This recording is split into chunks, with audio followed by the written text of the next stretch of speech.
This man is despicable. In public, he plays the role of a kind and loving father. But behind closed doors, he abuses the girl relentlessly. If given another chance, would her life be different? Haley, a small girl sitting in a moving carriage, remained silent in the face of the man's questions. What he didn't know was that this girl had just been reborn. In her previous life, the Count had taken her home, promising a happy life. But instead of happiness, she found only prolonged imprisonment and endless torment. Ultimately, she had been burned alive. This time, she absolutely would not repeat the same mistakes. As the carriage entered the bustling city, the crowds immediately caught Haley's attention. She couldn't remember the last time she had seen the outside world. That was the life she yearned for. She, too, wanted to live freely. As if drawn by an unseen force, she instinctively opened the carriage door. "Haley, what are you doing?" The Count's panicked roar came from behind her. No, she refused to return to that hellish life. Caught by the Count, Haley struggled fiercely, biting down hard on his hand. In the instant he recoiled in pain, she kicked out with all her might, launching herself from the carriage. A thud followed. Haley sat up, rubbing her dizzy head. Incredibly, she wasn't injured from such a high fall. Suddenly, a muffled groan came from behind her. Startled, she turned to see a blond boy rubbing his head in pain. "What are you doing?" he complained. "That hurt." She had landed on him. Just as she was about to apologize, a shout cut her off. "Catch her! Bring her back to me!" Haley didn't hesitate. She took off running. She couldn't be caught, but she was still just a child. Within moments, the guards had surrounded her. The Count approached, feigning concern. "Haley, do you know how worried I was when you jumped from the carriage? Come here now."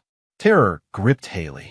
"No, don't." She knew what awaited her if she went with him. She wouldn't be fooled. Death was preferable to being taken back. Then a boy's voice spoke. "What do you want to do? Tell us." She looked up. It was the blond boy she had fallen on. He seemed like an angel, radiating a golden light. He spoke to her earnestly. "If you don't speak up, no one will know what you want." His words gave her a flicker of courage. "I don't want to go with him. Please help me." In response to her plea, the boy took action. But he was just a child. How could he possibly help her escape this terrible situation? He looked calmly at the Count. "Did you hear her? She said she doesn't want to go." The boy's composure unnerved the Count. He wasn't sure who he was dealing with. "Who are you?" The boy gestured behind him. "If you want to know who I am, why don't you ask them?" As everyone turned to look, the boy grabbed Haley's hand and ran. "Let's go." The Count realized he'd been tricked. After them, the boy pulled Haley through the crowded streets. But she was quickly tiring, and he felt the strain. Wait a minute. He noticed her labored breathing. He looked at her intently. "You can't keep this up." Just when Haley thought he was going to abandon her, he turned his back and crouched down. "Get on. I'll carry you." Gratitude washed over Haley, mixed with regret for involving him. "I'm sorry," she whispered from his back. The boy just laughed. "Don't worry. Everything will be all right." Haley asked, "Can you tell me your name? I want to repay you." Sensing her anxiety, he reassured her, "There's no rush. I'll tell you after we escape." Looking at the kind and gentle boy, Haley shyly nodded. Suddenly, two shadowy figures blocked their path. It was the Count's guards. They had caught up. One of the guards threatened, "Let her go." The blond boy stepped between Haley and the guards, undaunted. "No!" The guard advanced slowly towards the boy. "This is an order. Put her down. I won't say it a third time. Don't push your luck." The boy scoffed. "So, you're willing to draw your sword on a child?" Impressive chivalry. Hearing the boy's sarcasm, the guard instantly flew into a rage. "You little brat, you got a lot of nerve." With a single blow, a bloody gash appeared on the boy's face. Then, the guard kicked him to the ground. "Since you're so disrespectful, I might as well gouge out one of your eyeballs." Facing the vicious guard, Haley was terrified. It was all her fault that the boy was hurt. "Please don't," she begged.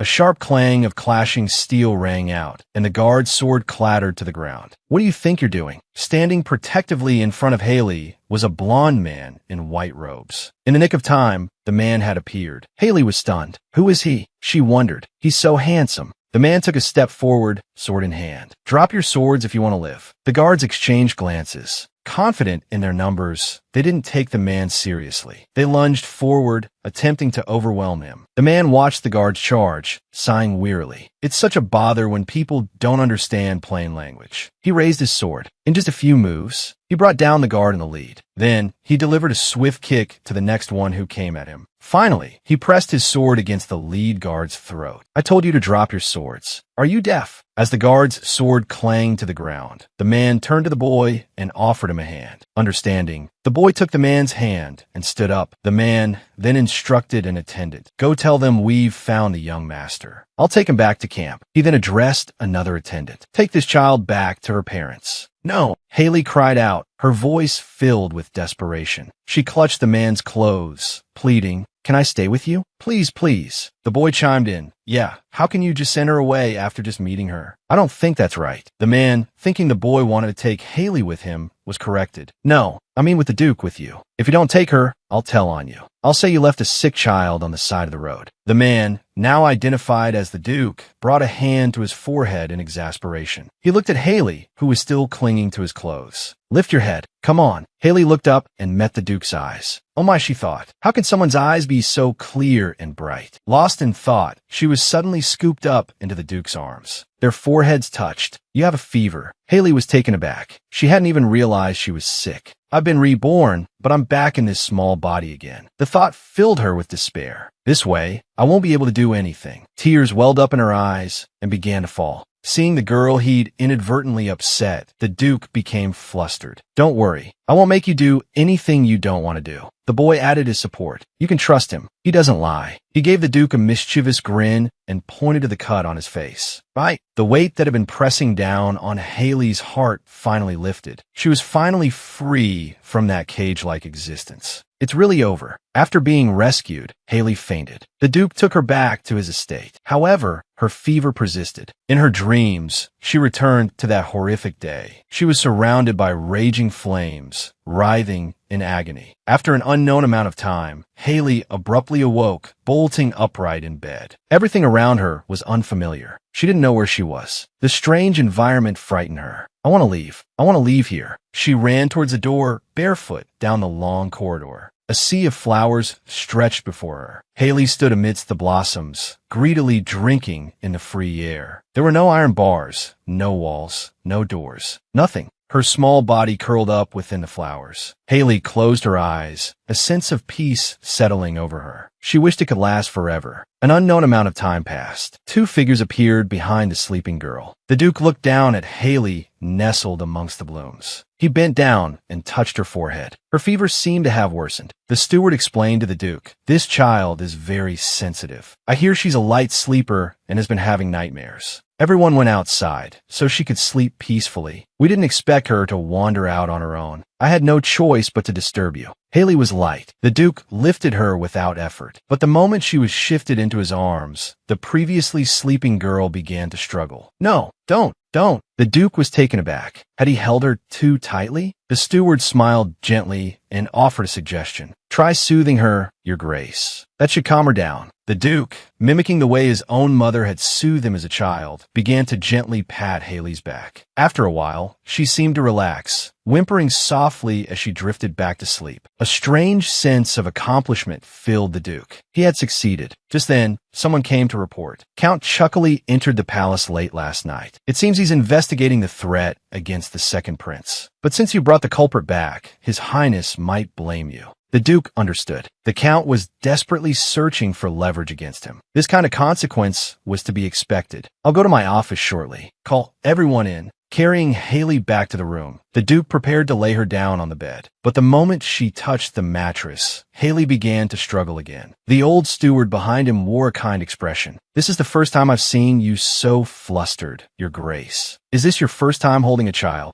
It's probably because she's in a new place. Please continue to soothe her." The Duke looked down at Haley in his arms and spoke softly. "Don't be afraid. You're safe now. As long as you stay here, no one will dare touch you." Haley seemed to absorb his words, her body relaxing. She drifted off to sleep once more. The relentless Count had arrived. Would he succeed in reclaiming his adopted daughter? A servant knocked on the door, informing the Duke that Count Chuckily had come to see him. The man hadn't even bothered to send word beforehand, and it was still early in the morning. How incredibly rude. "Then let's have some fun with him." After they were seated, the Count spoke first. "Your Grace, please return my daughter to me. I beg you. She's my precious daughter. What you're doing is kidnapping." The Duke remained impassive. "I know, but this is the second prince's order." At these words, the the Count erupted. Even if it's the second prince's order, the law of the land must be obeyed. The Duke laughed, as if he'd heard the most amusing joke. So, according to you, you should also be aware that you've committed a capital crime. Didn't you swing your sword at the esteemed prince? Looking at the silent Count, the Duke raised a finger. He gestured towards his own neck. I could take your head right now. The Count's face paled, but the Duke still had one question. She's only your adopted daughter, isn't she? The Count feigned heartbreak. Even if she's adopted, I've treated her as my own. The Duke observed the Count's theatrics. Is that so? How interesting. The Count, thoroughly enraged, dropped the pretense. I will make you return her to me. The Duke ignored him, standing and turning to leave. But he stopped after a few steps. Return her? Try taking her from me, the king of this holy nation. With that, he walked away without looking back. It seemed the Count had made a deal with the Emperor, though he didn't know the details of their agreement. He knew the Count was desperate. The Duke inquired about Haley's condition with the steward. The steward informed him that Haley had awakened and was currently receiving treatment from Jed. The Duke's interest was piqued. Then let's go see her in the guest room. The girl in the room watched the scene unfold before her, utterly astonished. As Jed chanted the incantation, shimmering blue lights emanated from his hands, enveloping her and slowly seeping into her body. Jed, observing the girl's reaction to the divine power, couldn't help but exclaim, "Your affinity for holy power is truly remarkable." His sudden words left the girl bewildered. Jed patiently explained, "Some people's bodies readily accept holy power, while others reject it. You are among those who accept it easily. That's why you're healing so quickly, without any side effects." The girl had never known she possessed such a constitution. "Are you talking about me?" she asked. Jed gave her a thumbs up, showering her with praise. "Exactly. It's a wonderful thing. It's quite amazing, actually. In all my years, I've only seen one other person with such a strong affinity. The king of the holy nation, Duke Castor, the wielder of the holy sword." The girl gasped. "That man? He's that powerful?" This girl, who had endured so much suffering, possessed an extraordinary constitution. What secrets lay hidden within her past? Footsteps echoed from behind. Jed turned to see the Duke, his face brightening. "Your Grace, did you cause some trouble?" The Duke,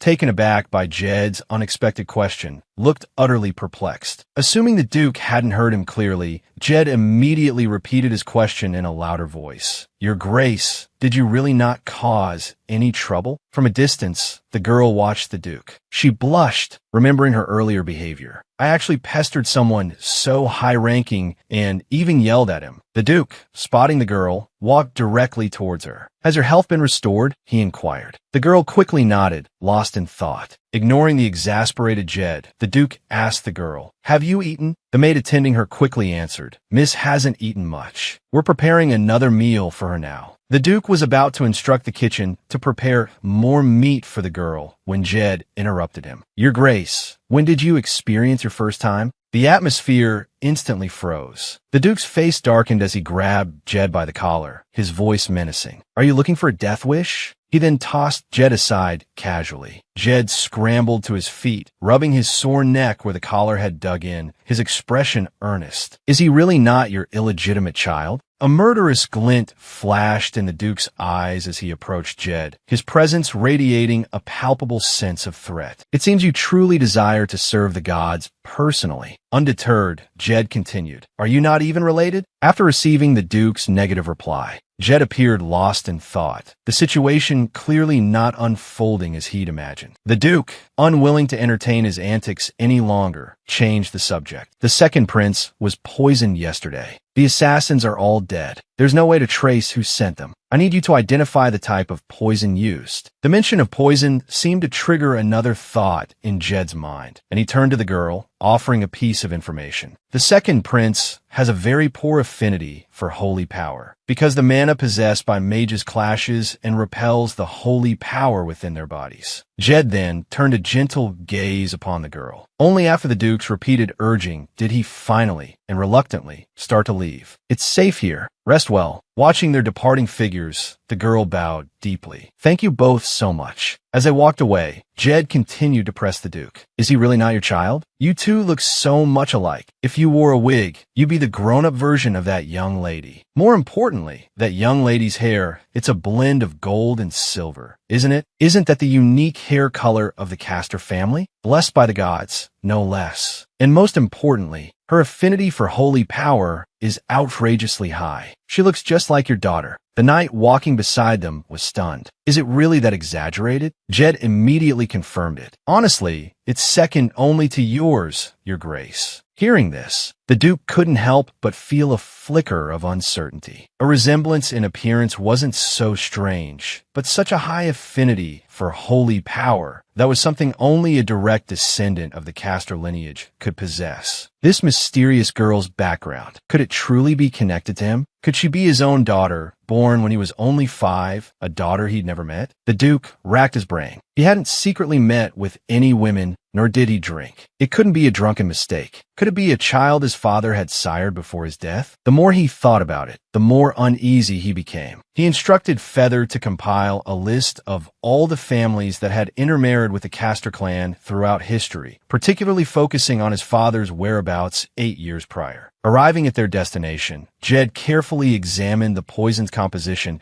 and came to a terrifying conclusion. The ingredients for this poison, they're from the holy nation. Specifically, the asla flower, a red bloom found only in the holy nation's sanctuaries. This poison can't be neutralized with holy power or magic. There's no antidote either. The ingredients needed to create one are long extinct. The Duke's expression hardened. How vicious. If this gets out, if people learn the poison originated from the holy nation, the Emperor's joke will cease to be a laughing matter. Jed, concerned, inquired, Is His Highness the second prince all right? The Duke, seemingly unconcerned, replied, Though I'm not proficient, thankfully I know a bit of magic. Jed offered effusive praise. As expected of the future master of the magic tower, wielding magic before even reaching adulthood, truly gifted, Feather breathed a sigh of relief. Thank goodness His Highness is safe. Otherwise, our Duke would have been scapegoated. The Duke's thoughts drifted to the Emperor's attitude. He'd always wanted to bring down the Castor family. Yet, it was only because the blessed Castor family knelt before him that the Emperor ascended to the throne. Feather suddenly remembered something, hesitantly producing a scroll. Your Grace, I know your mind is preoccupied, but the documents you requested regarding Count Chuckily are ready. The Duke opened the scroll and scanned its contents. The Count was infatuated with the young lady of House ORL. That's odd. Although Chuckily had fallen head over heels, the feeling wasn't mutual. After Lady ORL rejected his confession, her reputation was tarnished. So, House ORL has been obstructing Count Chuckily's endeavors and ultimately drove him overseas. But then he suddenly adopted a girl. The Duke murmured to himself, lost in thought. Just who is that child?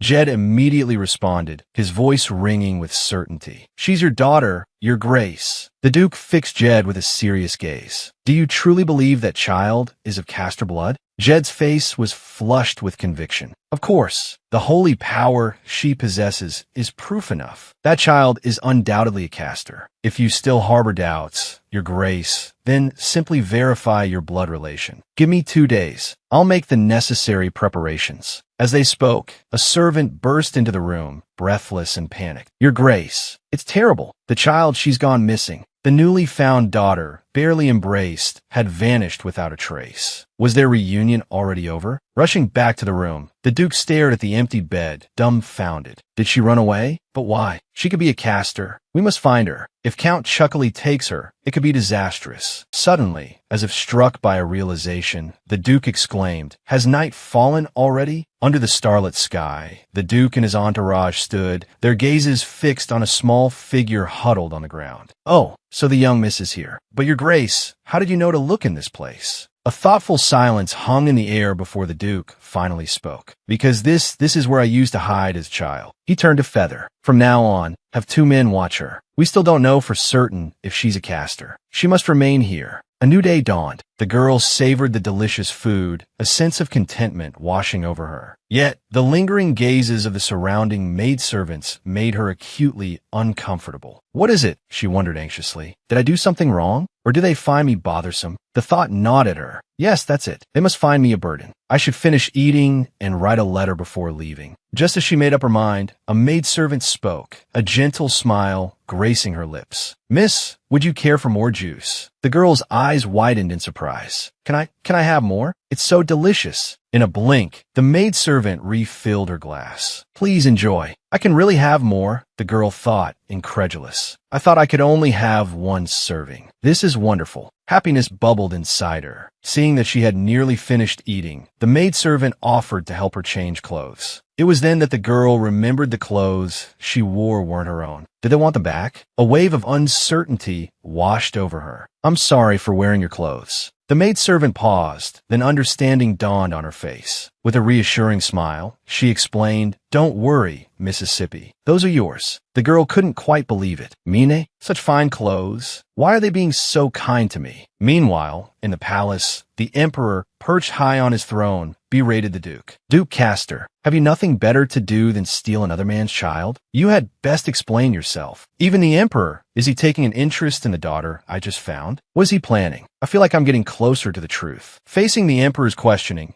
Duke Castor stood his ground, arguing his case. In this attempted assassination of the second prince, the girl is key. If she's handed over to the suspect, Count Chuckily, the case will only become more complicated. But the emperor didn't want to hear the Duke's explanations. Rumors are spreading that you kidnapped the child as a plaything. Or perhaps the child is intentionally causing trouble, seeking attention. Wouldn't that be a plausible explanation? I hear the only way to quell this unrest is with the child's life. Tomorrow, the noble assembly will convene. I expect you to, what was I saying? You know what to do. Faced with the emperor's thinly veiled threat, the Duke could only lower his head. I will do my utmost to clear the girl's name. Leaving the palace, Feather and the others rushed forward, their faces etched with concern. The noble assembly convening tomorrow. His Majesty clearly doesn't want to give you time to prepare. What do you plan to do? If your explanation isn't satisfactory, the elders of the holy nation might become enraged. You could even be taken back to the holy nation for meditation, to reread some scriptures, purify your body and soul. The Duke shuddered, recalling a painful memory. I've lost the will to live. It seems I'll have to try my best. Those 10 years in the holy nation were a living hell. Returning to the ducal residence, the Duke inquired about Jed. The reply he received was that he had gone to play hide and seek. The Duke thought he'd misheard. Hide and seek. He made his way to the garden. The Duke immediately spotted a flash of golden hair amongst the flowers.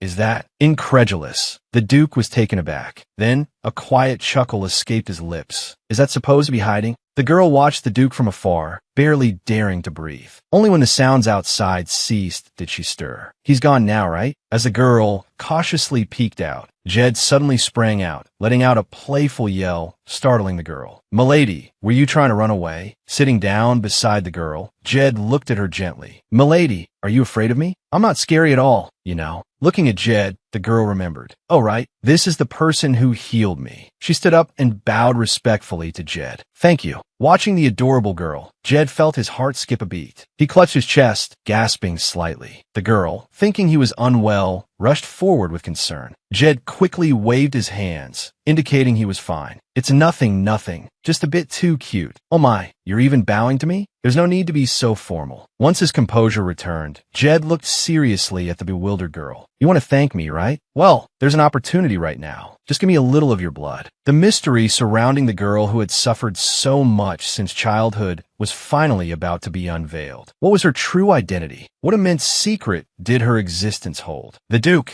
in full view of everyone, removed his clothes and slowly walked to the center of the pool. Jed opened his book and began chanting the incantation. As if responding to the spell, the water in the pool began to ripple. A faint glow enveloped the Duke. It wasn't until 77 times 49 hours, or so it seemed, that Jed finally finished the incantation. I'm done. The Duke impatiently stretched, complaining, couldn't you shorten that ritual a bit? Seeing Jed step forward to help him with his coat, the Duke refused. Jed teased. You still don't like being assisted, do you? Do you have some unusual preferences? Seeing the Duke reach for his sword again, Jed smoothly changed the subject. You're so boring. When are you going to the monster extermination? Feather turned to Jed and informed him, a month and a half from now. So the next evolution ceremony will be held at the extermination site. Jed's eyes widened in understanding. The extermination is at Kinishia Canyon, right? I heard they've spotted a large number of monsters there since a few days ago. Feather nodded. That's right. Cyclopes and ogres have suddenly appeared, and large cephalos, too. The Duke's voice cut through their conversation. He was only concerned with one thing. The results? When the child wakes up, bring her to me. Jed feigned ignorance, asking the Duke, we already have a young lady's blood. You insist on seeing her. Could it be you want to see your precious daughter? Ignoring Jed's teasing, the Duke picked up a prepared knife. Is she of castor blood? We'll know soon enough. Without hesitation, he sliced his own finger. His blood dripped into the vial, reacting with the potion. Seeing the result, Feather cried out, Your Grace. The Duke stared at the vial in disbelief, urging Jed to try the test again. Jed, flustered, rechecked his equipment. Anyone could see. Before he could finish his sentence, the Duke cut him off. I said recheck it, so recheck it. Jed, unable to refuse the Duke's command, retrieved a fresh vial. He reiterated,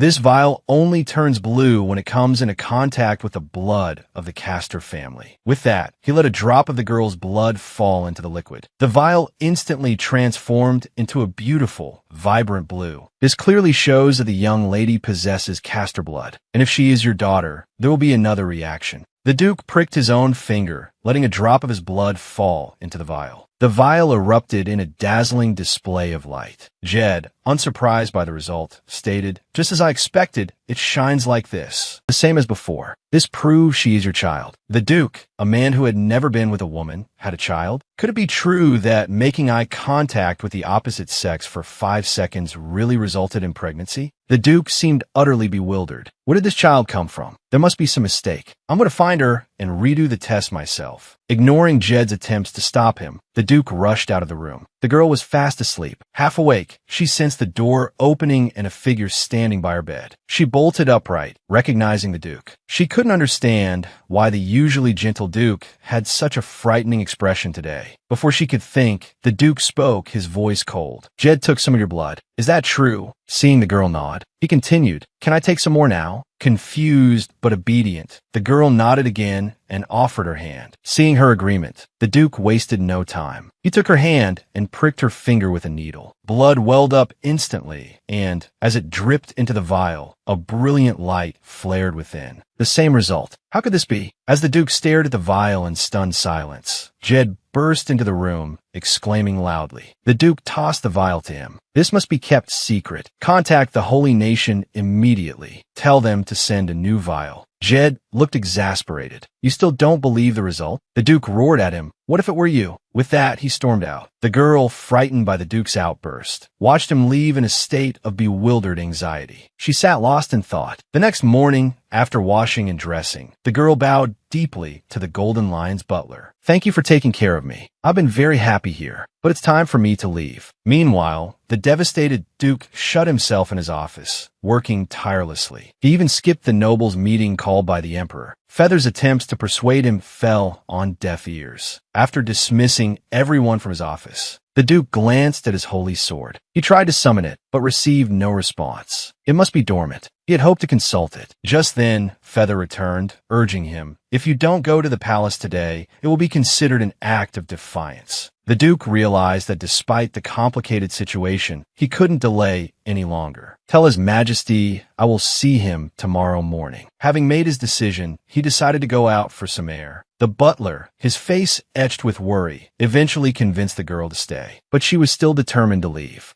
So she climbed onto a chair and slipped out the window. As she ran, she spotted an oak tree in the distance and decided to rest there. As she approached, she noticed someone behind the tree. Cautiously, she peeked around the trunk. The Duke. What was he doing here? Imagine someone sleeping under a tree in broad daylight. Wasn't he afraid of being snatched by slavers? The girl scrutinized the sleeping Duke. He wasn't so frightening when he was asleep, she thought, and she leaned closer, listening to his breathing. Unseen, the Duke frowned. What is she doing? He wondered. Is she checking to see if I'm dead? Waking up now would be mortifying. He decided to continue feigning sleep. I'll just see what she's up to. After confirming that the Duke was still asleep, the girl quietly sat beside him. She reached out, and gently touched his hair. It's so soft, she thought. The Duke really does look like a doll. She then proceeded to poke and prod his face. Just as the Duke was about to break, a humming sound filled the air. Startled, the girl looked up, searching for the source of the noise. After a moment, she located a white sword leaning against the oak tree. It was humming. The girl jumped back, astonished. How could an inanimate object make a sound? Was it really the sword? Slowly, she approached the holy sword. It was definitely the source of the humming. Incredible. She felt an inexplicable pull towards it, an urge to touch it. Just as her fingers were about to brush the blade, Feather's voice startled her. "Miss, you're here too? What are you doing? Are you here to see the Duke?" Seeing the girl's flustered silence, Feather's gaze shifted to the Duke. "Your Grace? What were you and Miss talking about?" The girl jumped, glancing nervously at the Duke. He was sitting up, remembering what she had just done. The girl's face flushed crimson. "Goodbye," she mumbled, then fled. Feather looked on, bewildered. "Miss, what was that about?"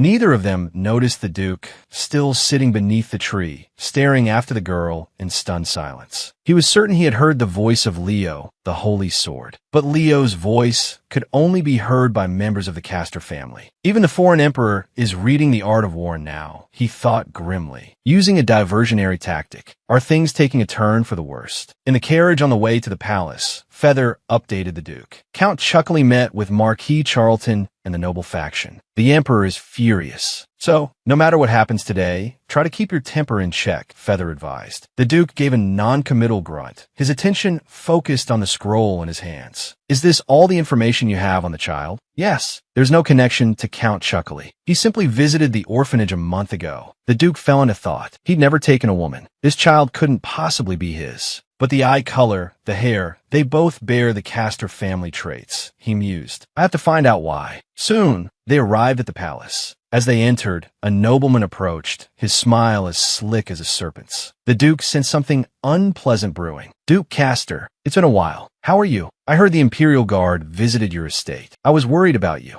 Seeing the Duke's momentary confusion, the nobleman's smile widened. "Didn't you know? The Imperial Guard is at your estate right now." The Duke's blood ran cold. He hadn't expected this. While he was being summoned to the palace, they had sent the guard to his home. He knew this wasn't good. "Ivan," he barked at his attendant, "return to the estate immediately. Tell everyone not to resist. Follow their orders to the letter." The child, he realized, they're bringing her to the palace. Back at the estate, Jed glared at the unwelcome guests surrounding them. Confronted by the aggressive Imperial Guard, the girl was completely lost. Why did the Emperor want to see her? And why were they calling her a criminal? Jed stepped in front of her, his eyes fixed on the guards. "I'm going with her," Jed declared. The guard dismissed him without a second thought. "No, step aside. We're taking the child." Just as the situation was about to escalate, Ivan arrived. "Stop," he commanded. "The Duke has ordered me to escort her personally." Relief washed over Jed. "Sir Ivan." The guards exchanged glances and relented. Ivan approached the girl with a respectful bow. "Miss," he said gently, "I'm here to take you." The girl, seeing him as a savior, reached out and clutched his clothes tightly. Ivan looked down at the frightened child. Kneeling on one knee, Ivan took the girl's hand. "Don't be afraid, miss. I will protect you. This cruel man steals 800 children a year. He doesn't even let the children choose their own sacks. If a girl doesn't find a sack she likes, she's in danger." Ivan carefully escorted the girl to the Imperial Palace. Its dazzling splendor left her wide-eyed. "So this is where the Emperor lives," she murmured. An attendant approached, bearing a message. "By order of His Majesty, the young miss is to proceed to the detached palace and await his summons." Seeing Ivan start to follow, the attendant quickly intervened. "I apologize, but only the young miss may enter. Sir Knight, please remain here." Ivan immediately positioned himself protectively in front of the girl. "I am this young lady's knight protector. I only obey the commands of my master." The attendant impatiently interrupted. "This is the Emperor's command. Imperial authority could not be defied." He understood this, but his master's command was absolute. Protect the girl. Ivan was caught in an impossible dilemma.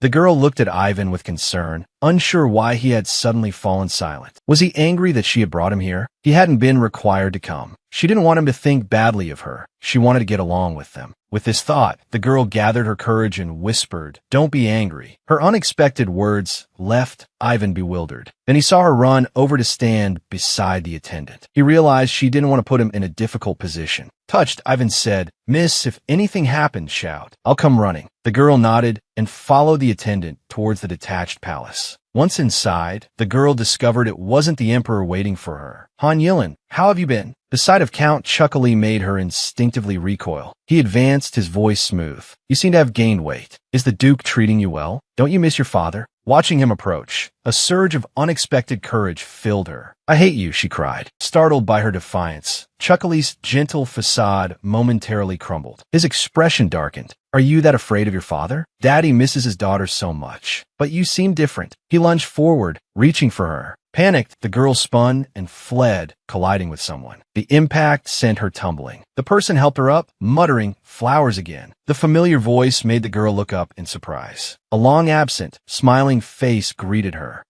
Long time no see. Here he comes." He's seen the sack, and he's running. Just as the girl was about to be captured, the boy appeared. Would he manage to grab the sack he wanted? The girl stared at the familiar face. It was him. The boy smiled gently. "On the run again today?" He then glanced at Count Chuckily behind her. "We meet again, clever uncle." He noticed the Count's expression shift. Carefully taking the girl's hand and pulling her behind him, the boy said, "You haven't changed a bit, uncle." The familiar person, the familiar scene, it was just like that day. Lost in thought, the girl heard the boy whisper, "It's safe here. It's not like with the boss." Before she could process his words, Count Chuckily bowed respectfully. "Chinderno, Zackley greets the star of the empire." The boy returned the formality. "It's been a while, Count. You look well. Anything good happen?" The girl listened quietly as they spoke. The Count had said, "Star of the empire." Could he be a prince? This child a prince? Was she being protected by a prince? Startled by the thought, she instinctively stepped back, only to be pulled forward by the boy. "Stay here. Don't move," he murmured. Feeling the warmth of the boy's hand, Han Yilin's heart skipped a beat. She was curious about why Count Chuckily looked so well, but they weren't exactly on friendly terms. "You should leave," she said. "Leave the child here." The boy, Chinderno, spoke calmly. Count Chuckily started to object, looking up, but the moment his eyes met the boy's, "How dare you look me in the eye?" Chinderno snapped, his voice sharp. Chuckily flinched and quickly lowered his head again. He didn't dare look up again until he heard the boy say he was taking Yilin away. Panic edged into his voice. "You can't leave until His Majesty summons Han Yilin. She must remain at the detached palace." Chinderno paused at the mention of the Emperor's command. "Then I will go with her." The prince, against all odds, had rescued Yilin from the clutches of the vile count. But why was he helping her? As they reached the courtyard, Yilin remembered she hadn't formally greeted the prince. Gathering her skirts, she curtsied deeply. "Your Highness, Star of the Empire," she began. "My name is Han Yilin." Before she could finish, her ankle twisted and she stumbled to the ground. Chinderno chuckled at her clumsiness. "There's no need for formalities," he said, waving a hand. "Lift your head. You look healthy. Did Jed heal you? I was worried. I asked the Duke about you, but he wouldn't tell me anything. I was thinking of looking for you." Yilin was overwhelmed by his concern. "Thank you, Your Highness. I'm fine now." She stared, mesmerized by his bright smile. He was so handsome. Everyone here was beautiful. Suddenly, she remembered how he'd been cut, rescuing her. Ignoring his bewildered expression, she reached out to his face. She traced the line where the cut had been, but there was nothing. Where did your scar go?" He laughed, explaining that a mage had healed it. As relief washed over Yilin, he leaned closer, a playful glint in his eyes. "Since you checked my scar," he said, his hand reaching up to touch her forehead, "I should check to see if your fever is gone." Startled, Yilin instinctively swatted his hand away. The moment her hand fell, she realized the enormity of her blunder. Her legs went weak. "I am so sorry, Your Highness. I am truly sorry." He looked at her kneeling form with gentle eyes. "It's all right. Get up." He crouched down and offered her his hand. "And my name is Noah. You wanted to know my name, didn't you? You said you wanted to repay me." Yilin quickly reaffirmed her intention. "I will repay you, Your Highness." He laughed. "I'm just teasing. You don't have to repay me. You look a lot like someone I care about, so I simply wanted to help you." This poor girl, clearly a victim, was targeted by nobles who wanted her dead. How could he ensure her safety? Noah stroked her golden hair. These eyes, and this hair, they're so much like hers. Suddenly, he plucked a strand of her hair, making her wince. He continued, a mischievous smile playing on his lips. I care for her, but she can be quite troublesome. He paused. So, what is your relationship with the Duke? Are you truly his daughter? Elsewhere, the nobles were in an uproar, pointing fingers at the Duke. The Duke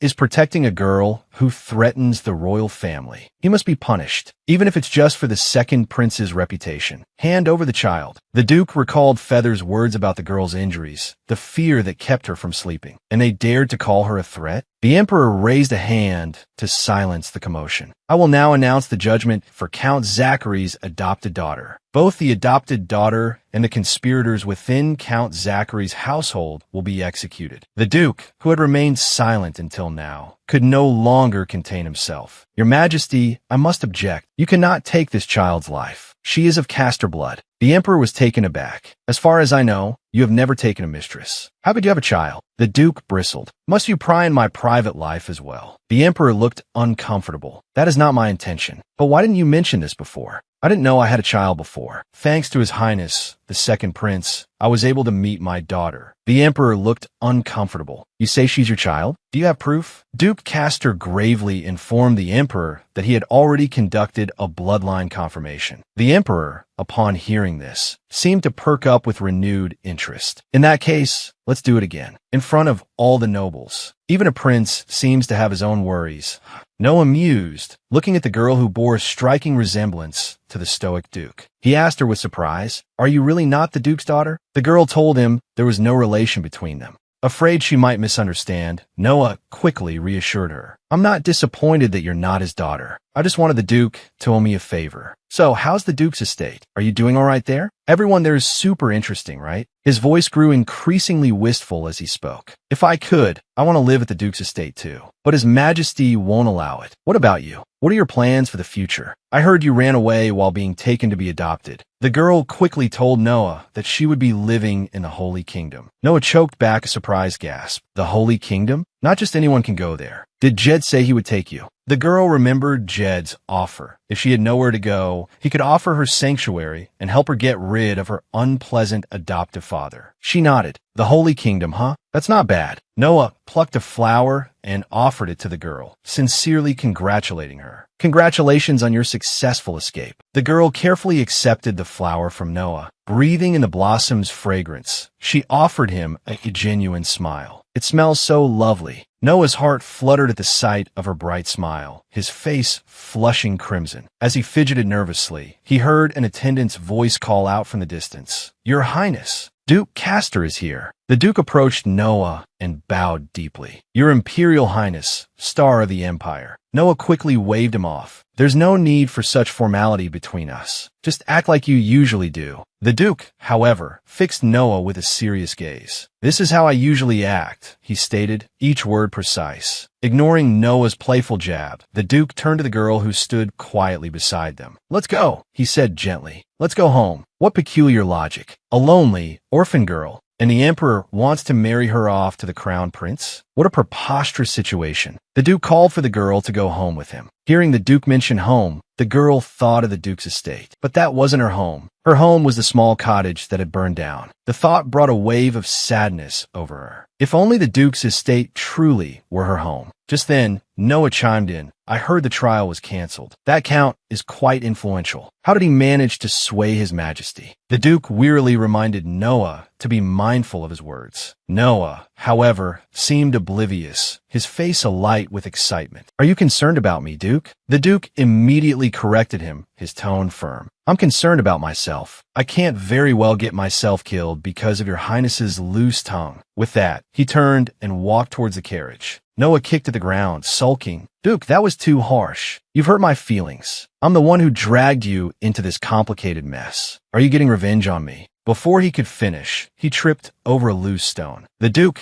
quick as a flash, reached out and steadied him. How could I dare do such a thing to the most esteemed prince? He said sternly. He withdrew his hand. We'll take our leave now. And in the future, your highness is forbidden from setting foot in my home. Noah immediately protested loudly. What? Unfazed, the Duke stepped into the carriage and looked back down at Noah. As those people said, I'm a kidnapper who abducted the Count's daughter, a criminal who attempted to murder a member of the royal family. You shouldn't keep someone like me around, should you? He left a bewildered Noah standing there and departed with the girl. Inside the carriage, the Duke recalled the Emperor's words. He wanted the girl to become the crown princess. He wanted to execute her just moments before. The instant he heard she was of Castor blood, his attitude had done a complete 180. It was truly absurd. His intentions are clear. Castor blood can control the holy sword. He wants this child to marry the prince. That way, the royal family can seize all the glory of the Castor family. He'd be the emperor of Anas and the ruler of the Holy Kingdom. It's what every emperor has dreamed of. I shouldn't have blurted it out without considering the consequences. This has become quite troublesome. Yilin nervously watched the dejected Duke. Had something happened? He didn't seem happy. People were so complicated, she couldn't understand them at all. Noah had just asked if she was the Duke's daughter. The thought deflated her like a punctured balloon. How could that even be possible? The Duke, observing Yilin's every move, grew annoyed with his own preoccupation with her. What was it about this child? She had him utterly bewitched. A terrifying thought suddenly struck him. Was she some kind of monster? Such a sweet, adorable child. And he was thinking of her as a monster. He stared intently at Yilin, finally sighing. She looked nothing like a demon king. Hey, he called out, his voice breaking the silence. Yilin jumped, startled by the Duke's sudden address, and looked at him nervously. Do you remember anything from before the orphanage? Even the smallest detail? Yilin sadly shook her head. She didn't remember anything. Her memory before the age of 7 was a complete blank. Back at the Duke's estate, Feather couldn't believe his ears. The Duke had publicly declared Yilin his own daughter. The Duke explained that despite his declaration, the Emperor wasn't entirely convinced. He'd instructed Jade to prepare for a verification ritual in a month's time. The nobles won't want her to be my daughter, the Duke stressed. Whether she is or isn't, she'll be in danger. We must be careful. Jade agreed wholeheartedly. If she wasn't his daughter, it wouldn't matter if she were eliminated. But if she was his daughter, then the Duke's only heir would be gone. They'll think getting rid of her will destroy the Castor line, the Duke said cynically. Feather interjected. What do you plan to do with the young lady, Your Grace? The question caught the Duke off guard. A mischievous glint entered his eyes. She's publicly acknowledged as Lady Castor now. Might as well let her inherit my title. Indeed, if she's your daughter, that is only fitting, Feather agreed readily. She's not my daughter, the Duke corrected coldly. Jade was about to lose his mind. Your Grace, you've been using that excuse for 10 centuries now. Just admit it. Do you think she's some kind of monster? If she were, surely you and I would have noticed by now. The Duke's expression turned suddenly grim. Do you think a woman can have a child without a man? Feather recoiled slightly at the Duke's tone. We're not questioning your virtue, Your Grace. He sighed. Fine, even if you are her father. Do you think you're the kind of heartless man who wouldn't know he had a child, leaving her to grow up in an orphanage? Jade began nodding vigorously, earning a sharp elbow from Feather. Undeterred, Jade continued. If you truly can't accept her, let me take her away. It's not good for either of you for her to stay here. She'll be better off elsewhere. After the verification ritual next month, I'll take her to the Holy Kingdom for her protection. I'm sure that's what she would want to. The Duke knew Jade was right. It was the best solution, but a strange discomfort settled in his chest. He shook his head, trying to dispel the feeling. Do as you please. Feather, delighted, suggested. Then, starting today, let's move the young lady's quarters to the main house. The Duke was taken aback, about to object, but Feather rushed on. You told the Emperor she's your child. To avoid suspicion, we must appear as a happy family. So, for the next month, you need to get along with her. The aloof Duke was going to live with the girl he'd picked up. It was another bright, sunny day. He looked at Yilin, dressed like a doll, and felt a strange apprehension. The maids behind her, surprised by his sudden appearance, hurriedly bowed. Flustered, the Duke stammered, Do you enjoy walks? Or perhaps tea? Seeing the girl nod, the Duke extended a trembling hand, his words tumbling over each other. Good. Tea.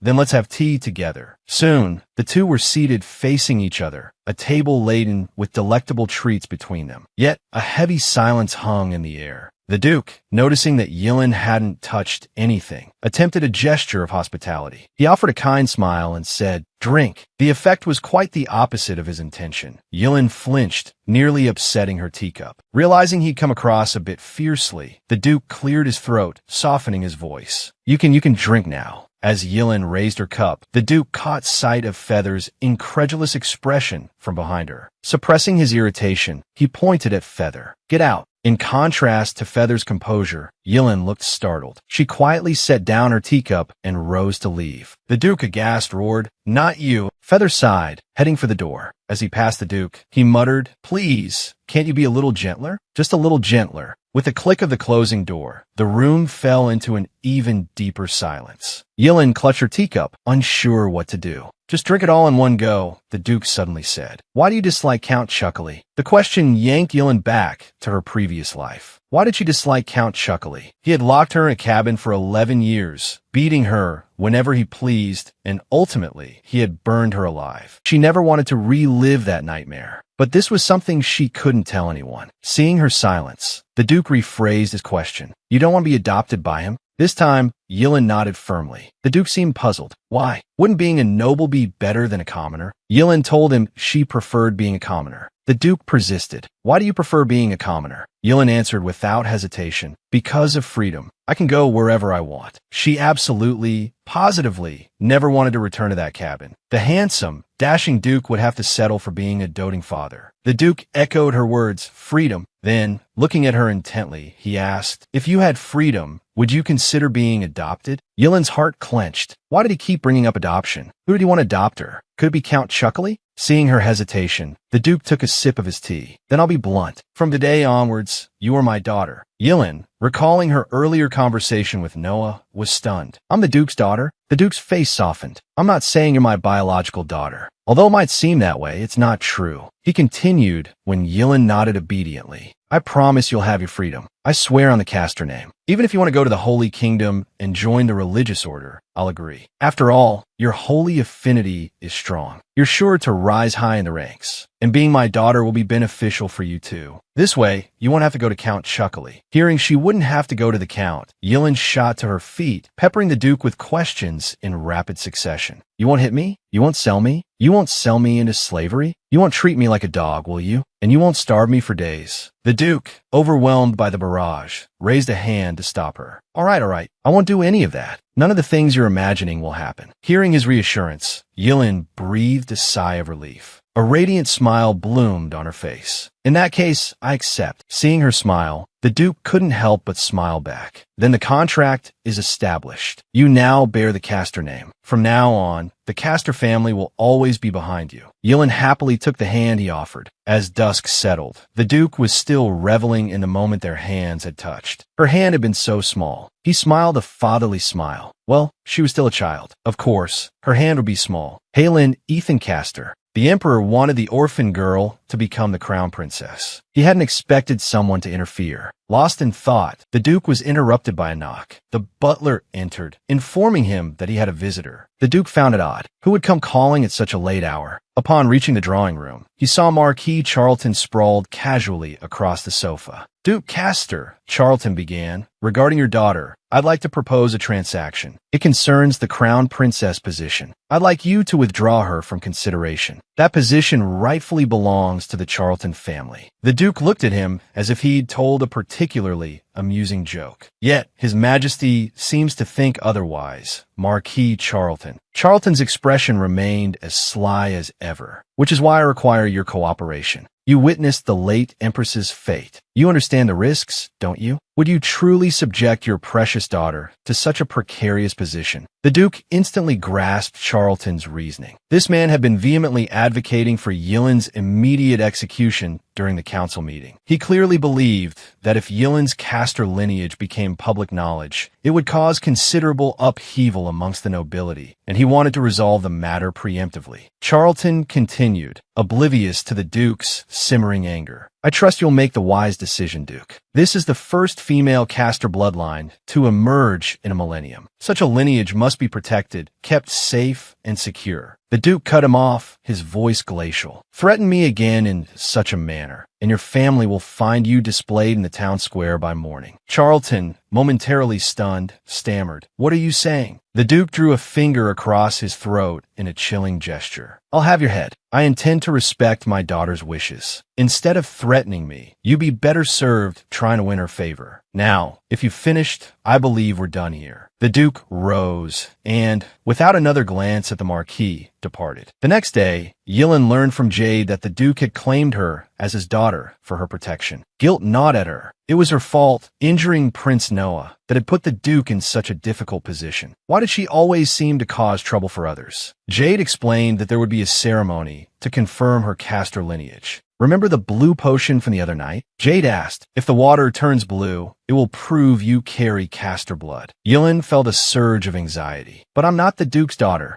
Jade offered gentle reassurance. "But your blood did turn it blue. Perhaps one of your parents or an ancestor was a caster." She continued, "Many people will be watching the ceremony. Aren't you afraid of crowds? Which is why you'll need to practice being around people. Someone will be helping you with that." With that, Jade led Yilin to a figure standing nearby. "Allow me to introduce you," Jade announced. "This is the person who will be living with you from today onwards, your little helper. Vincent Ethan Castor, Duke of Anas. And this is Vincent Ethan Castor, Yilin's unofficial father." Yilin squirmed under the Duke's intense gaze. Jade, brimming with enthusiasm, explained, "Right now, the person Miss Yilin needs to be closest to is the Duke, and the Duke needs to treat Miss Yilin naturally. That's the only way to fool His Majesty." Yilin felt a pang of disappointment, mentally revoking Jade's good person status. Was this some new form of elaborate torture? She'd actually thought the priest was kind. Sensing the stares, Jade turned to look at them, his gaze sweeping over both. "The two of you," he declared, "are like two peas in a pod. Even your 'what is that idiot talking about' expressions are identical." At his words, Yilin couldn't resist sneaking a glance at the Duke, only to find him already looking at her. Their eyes met, and Yilin, with a startled gasp, quickly looked away. She crouched down, trying to hide her burning face. That eye contact was mortifying. Jade, doubled over with laughter, exclaimed, "See? Anyone would think your father and daughter acting like that." He then produced a pre-prepared schedule. "This is your itinerary from now on. Sleeping, eating, tea, walks, everything. Except for etiquette lessons, you'll be together constantly." The Duke impatiently tossed the paper aside. "What a ridiculous schedule." Jade, still grinning, replied, "All right, I'll pretend I didn't hear that. And Duke, please watch your language. The maids might hear you." The mention of Yilin made the Duke realize he'd been a bit too forceful. Yilin, after carefully reviewing the schedule, cautiously asked Jade, "Do we really have to follow this?" Jade's voice left no room for argument. "Yes," he boomed. "Absolutely, positively, without a doubt." The Duke and Yilin exchanged a surreptitious glance, both envisioning a rather daunting future. Yilin's brow furrowed, a sigh escaping her lips. Meeting him was awkward enough, but now they had to live together? This was a recipe for disaster.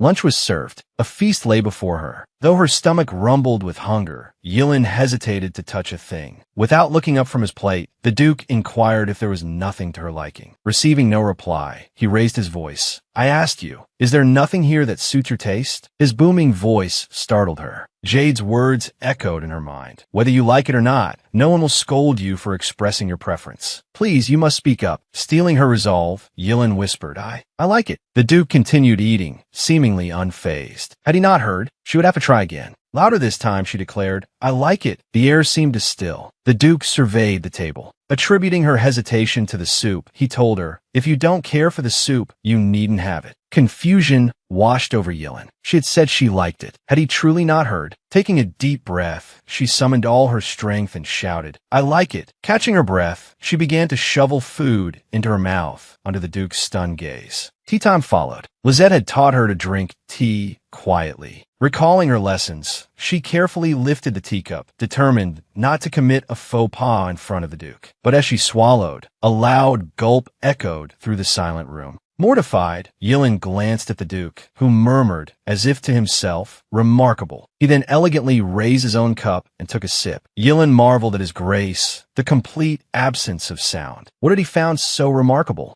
It was time for their walk.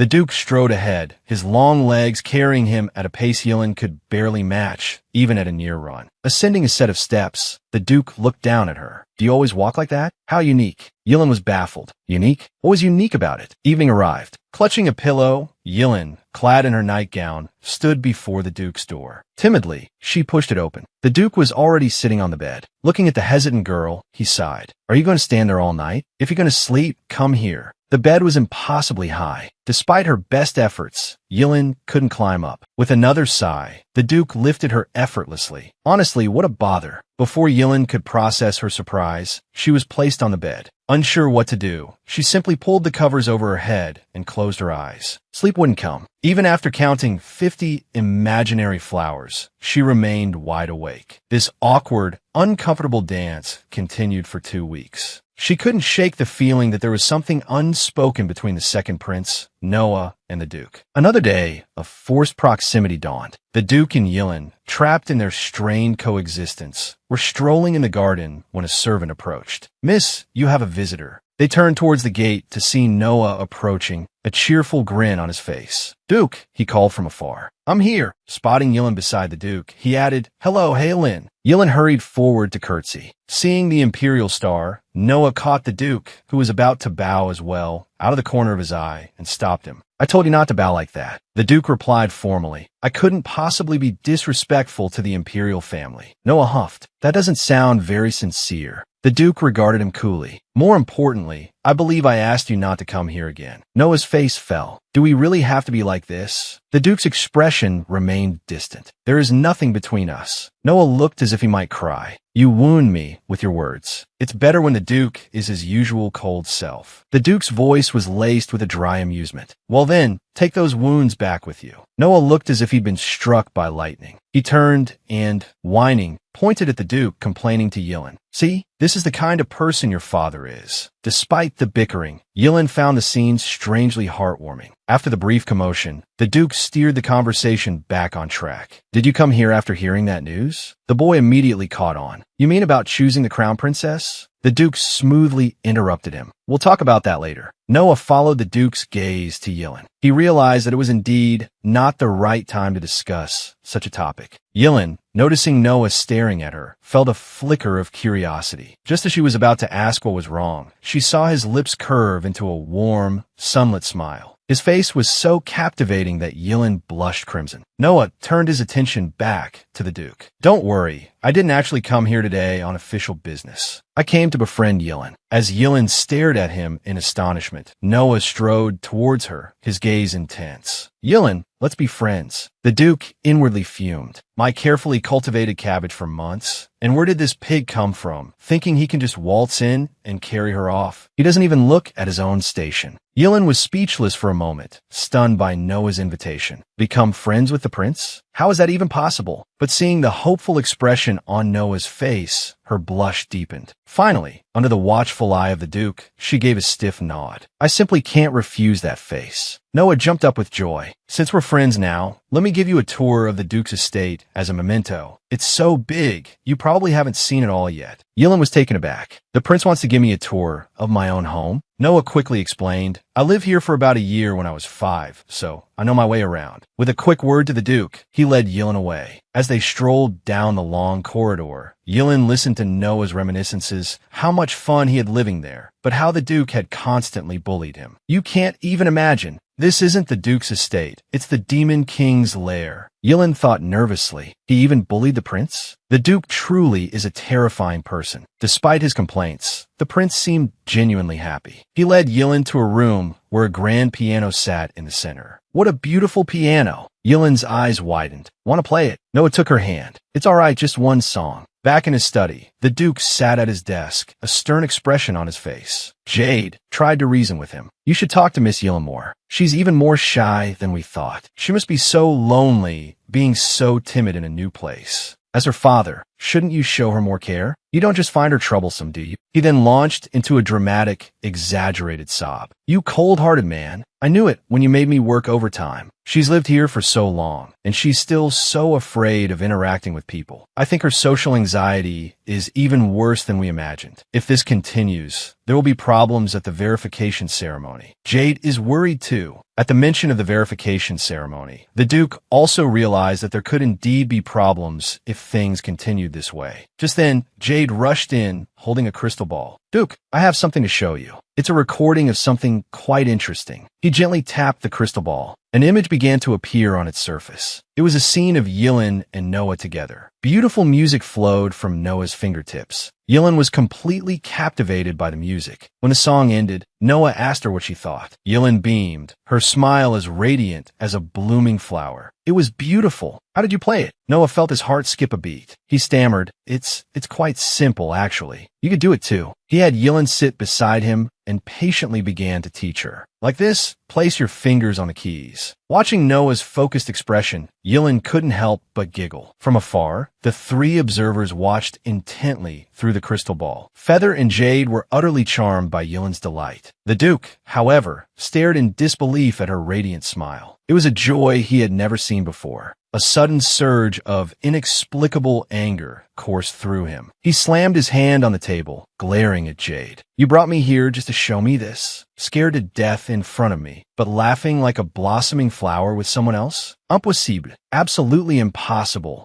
Jade gestured excitedly to the Duke. "Surely even you think Miss Yilin is adorable, Your Grace. She's like a little rabbit, isn't she?" The Duke, watching Jade's antics, felt a surge of exasperation. He was losing his mind. Jade was actually expending energy on such trivial recordings. Feather was curious why Jade was recording Yilin. Jade explained that his brethren in the Holy Kingdom were all eager to see what the girl looked like, so he thought he'd capture some pleasant images to share. Feather's eyes widened in understanding. He immediately begged Jade for a copy to show Ivan. "This is the first time I've seen Miss Yilin smile so brightly," Jade declared dramatically. "It's just she's capable of such joy." Tears welled in Feather's eyes. And yet, in front of someone, she's always terrified. "We never knew she had this side to her." They both glanced pointedly at the Duke. "Who is this someone you speak of?" The Duke growled, his expression darkening. "Just who exactly are you implying?" Seeing the Duke's anger, the two quickly backpedaled. "Nothing, Your Grace. Nothing at all." They then returned to the image orb with renewed enthusiasm. The Duke sighed, resigned. They were all mad. That night, Yilin lay beside the Duke as usual, but her thoughts were filled with Noah. The prince had asked if he could visit again, but that was only because he thought she was the Duke's daughter. He wanted to be friends with her because of that. Would he be disappointed if he knew the truth? The thought filled her with a pang of sadness. Suddenly, the Duke spoke. "Do you enjoy playing the piano?"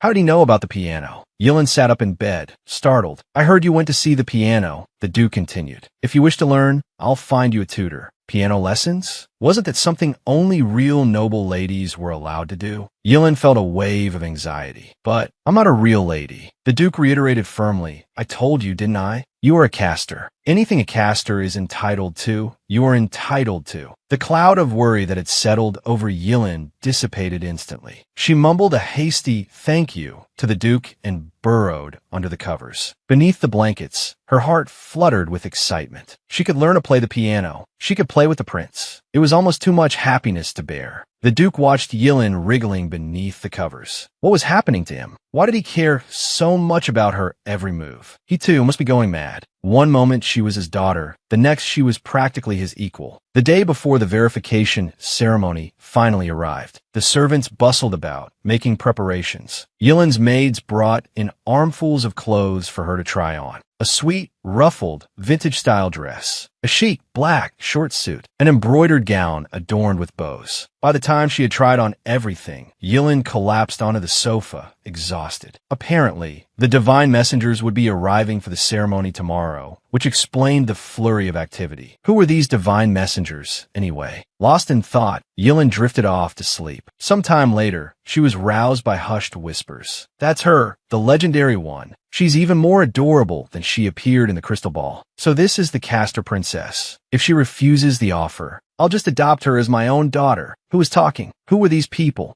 Yilin blinked sleepily and sat up. Oh my, look at her eyes. She's definitely a caster, isn't she? A group of strangers suddenly materialized before her. Yilin snapped awake. Scrambling to her feet, she stammered, Who are you?" Seeing Yilin trembling like a frightened puppy, the divine messengers looked a little crestfallen. "She seems scared of us." They tried to reassure her. "It's all right, princess. We aren't frightening. We are the divine messengers of the Azra religion." "Yes, princess. Don't be afraid." Yillin's eyes welled with tears. The group turned to glare at a blonde man. "It's all your fault. You've made her even more frightened." Jade hurried into the room. "Oh, you're all here." The group greeted Jade enthusiastically. "Brother Jade, you're looking well. Being with such a lovely princess must be a joy." Yilin finally understood. These were the divine messengers from the Holy Kingdom. But why were they calling her princess? And the Duke, he was a Duke, not a king. Unless was he a king in the Holy Kingdom? The Duke's voice cut through the air, cold and sharp. "Why are the archbishops here?" "Both of them. It's a matter of grave importance," the divine messengers explained. "That's why we came personally." This decision was made after careful deliberation with the 4 archbishops and the scripture bishops. After all, this concerns the verification of caste or bloodline. The Duke bristled. "If it's so important, why wasn't I informed?" The messengers all turned to look at Yilin. Actually, the crystal ball recording arrived in the Holy Kingdom 4 days ago. After seeing the young lady in the recording, the messengers were quite flustered. The temperature around the Duke seemed to plummet to freezing. "You lot are usually too lazy to even leave your doors. Aren't you supposed to only act when summoned by Azra?" Ignoring the messenger's frantic attempts to explain, he led Yilin out of the room. Night fell. The Duke summoned the messengers. After the failed raid, "What are the nobles doing?" "Nothing, Your Grace," the messengers reported. "They're all just watching and waiting." The Duke breathed a sigh of relief. "It's a good thing I sent the messengers in groups. The advance party and the rear party will arrive in the capital tomorrow morning. You can return now. We've successfully diverted their attention." As the messengers were about to protest, Feather entered, carrying a large stack of documents. "Your Grace, I apologize for the interruption." The messengers quietly filed out of the room.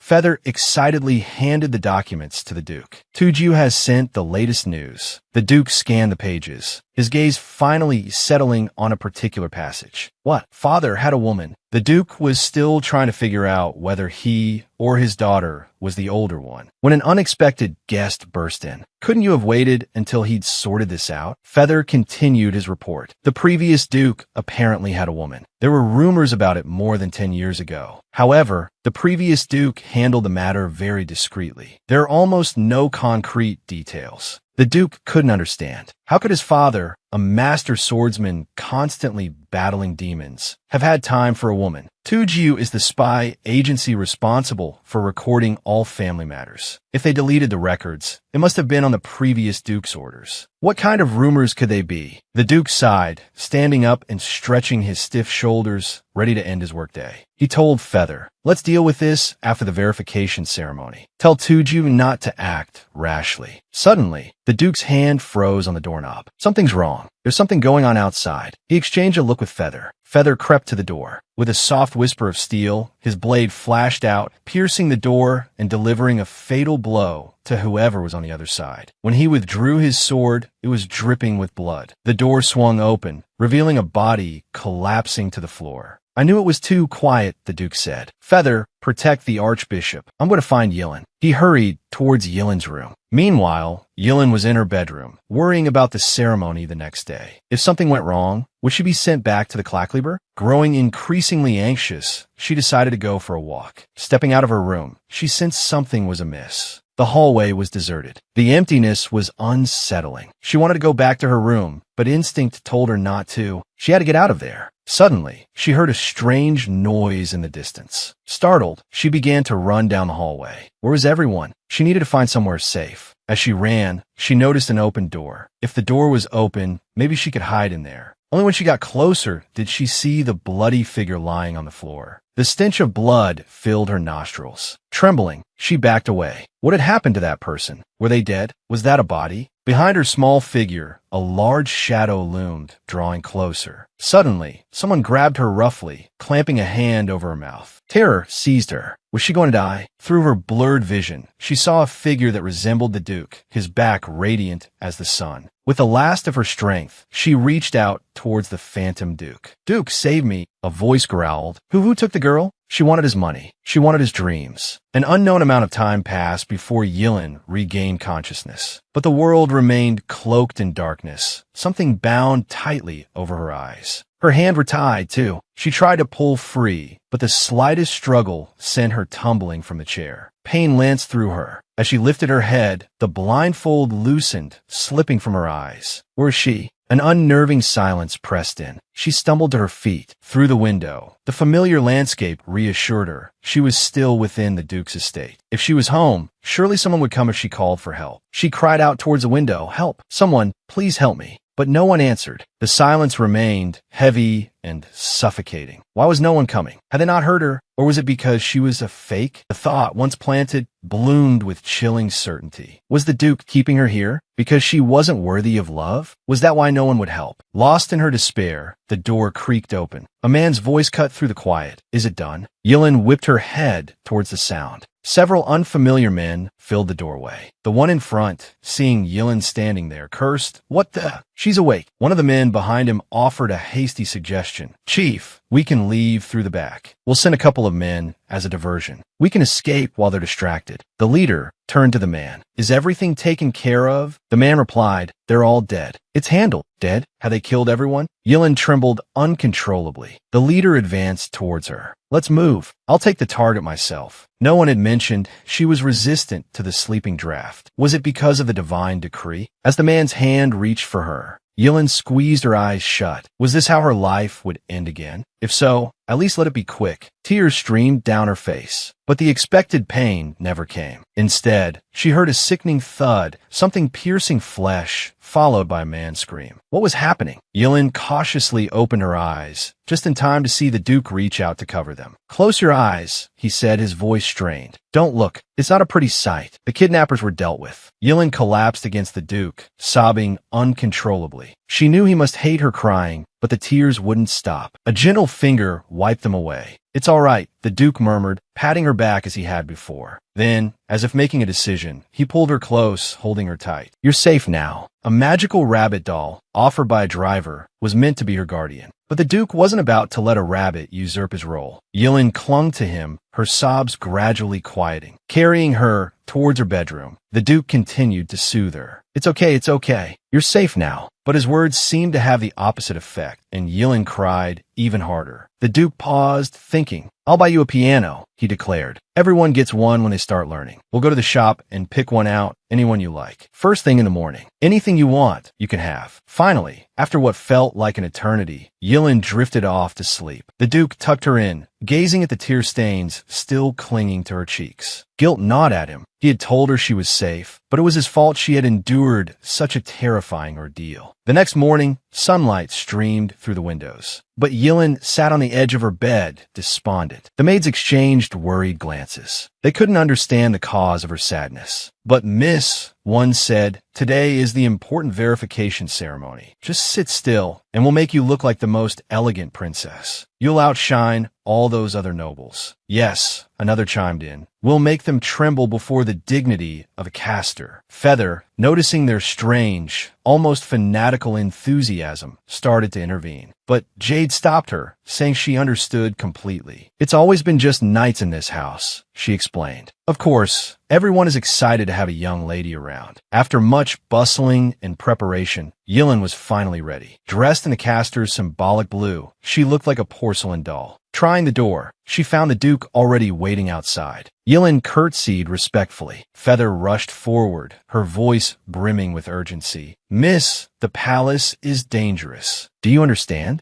Jade chimed in with her own worried pronouncements. "The Holy Kingdom's knights will protect you." "Of course, I will protect you too." Feather opened her mouth to add more, but the Duke cut her short. "That's enough." Thinking about what was to come, Yilin felt a knot of anxiety tighten in her stomach. She looked at the Duke, a silent wish forming in her mind. If only the Duke would hug me. As if reading her thoughts, Jade pressed a stuffed rabbit into her hands. "Miss, hold on to him. This rabbit will protect you." Yilin clutched the rabbit, a bewildered frown creasing her brow. But I'm not a little girl anymore. The Duke, observing her reaction, saw the subtle dislike in her expression, the slight embarrassment. Yet he also saw the fear. He scooped her up into his arms. We should go. He tossed the rabbit back to Jade. We don't need this. I will protect her. Looking at the faint blush creeping up Yilin's cheeks, the Duke's resolve softened. Just for today, I can be gentle. After the verification ceremony, we will part ways anyway. Just for one day, being her father shouldn't matter. That emperor, he's clearly up to something. What kind of trap is he setting for us? In the grand hall of the palace, Yilin stood at the foot of the steps, so nervous she didn't know what to do with her hands. The emperor looked down at her. Oh, so this is the child, the precious bloodline of Castor. Does she resemble the Yilin lineage? Before Yilin could answer, the Duke spoke. Yes. The emperor paused, then asked, how old is she? The Duke immediately replied, 7. Irritation flickered across the emperor's face. Is this child mute? Or are you her spokesperson? Duke, why do you insist on answering for her? Yilin hadn't expected the emperor to rebuke the Duke right away. It was her fault he was being scolded. Mustering all her courage, she shouted, I'm 7 years old. Silence descended upon the hall. The emperor's hand, raised mid-gesture, froze in the air. After a moment, he found his voice. 7 years old. So, Duke, you were 18 when this happened. Ignoring the murderous look on the Duke's face, the emperor beckoned Yilin. Come here, child. Yilin hesitated, glancing at the Duke. Would it be disrespectful not to go? But as she took a step forward, the Duke swept her back into his arms. This child is somewhat anemic. She's had a difficult life, and her health is fragile. The emperor looked skeptical. Is she really that frail? She seems fine, feeling the weight of the emperor's suspicious gaze. Yilin coughed dramatically. Witnessing their little performance, the emperor sighed and waved his hand dismissively. Very well. If the child is unwell, there's nothing to be done. You may leave. The Duke bowed and turned to go. The emperor let out a barely audible sneer. Enjoy the time you have left. The twisted expression on the emperor's face sent a shiver of unease down the Duke's spine. In the hallway, the Duke spoke quietly to Ivan. Have the bride priest been dealt with? Ivan replied, Yes, your grace. They've been removed and the original scriptures have been restored. The Duke instructed Ivan to double-check the scriptures and observe the priest participating in the verification ceremony. A sense of foreboding lingered. But now it was time to go to the altar. The altar where the verification ceremony would take place was a magnificent hall unlike anything Yilin had ever seen. The hall was filled with nobles, their hushed whispers echoing around her. She really does look like her. The blue eyes, the luminescent golden hair. Anyone would say she's of Castor blood. Their words reached Yilin's ears, fueling her anxiety. Will everything be all right? The water did turn blue, but I'm a fake. She looked at the Duke, her eyes filled with uncertainty. If only he really were my father. The Duke met her gaze. Tell me your name. The girl murmured Heolin. The Duke prompted, and realization dawned on the girl. In a clear, strong voice, she declared, Heolin, I sank a Castor. The Duke smiled at her, a look of satisfaction in his eyes. That's right. No matter what happens, the Castor name will protect you. The archbishop on the dais stepped forward, raising a hand to announce, the ceremony shall now commence. Something's wrong with the paternity test, the Duke thought. It worked perfectly fine in private several times. How can the results be different now that the emperor is involved? At the grand paternity verification ceremony, the emperor himself carried the holy water to the altar. Seeing this, the archbishop announced loudly, the holy water is prepared. We shall now verify the noble bloodline. At the Duke's subtle gesture, the girl hesitantly extended her small hand. Her finger was pricked, and a drop of blood fell into the waiting bowl. The archbishop addressed the assembled crowd. This blood has been drawn before all of you. Do you all bear witness? Then, at the archbishop's signal, the emperor took the bowl and poured the blood into the holy water. A strange silence fell over the hall. Everyone waited, holding their breath. As the blood slowly diffused into the holy water, an unbelievable thing happened. The water churned and turned purple. This indicated that the girl was not of Castor blood. The archbishop was the first to react, his voice laced with disbelief. What is the meaning of this? Witnessing this, the Duke's eyes widened in shock. The process was flawless. The water should have turned blue.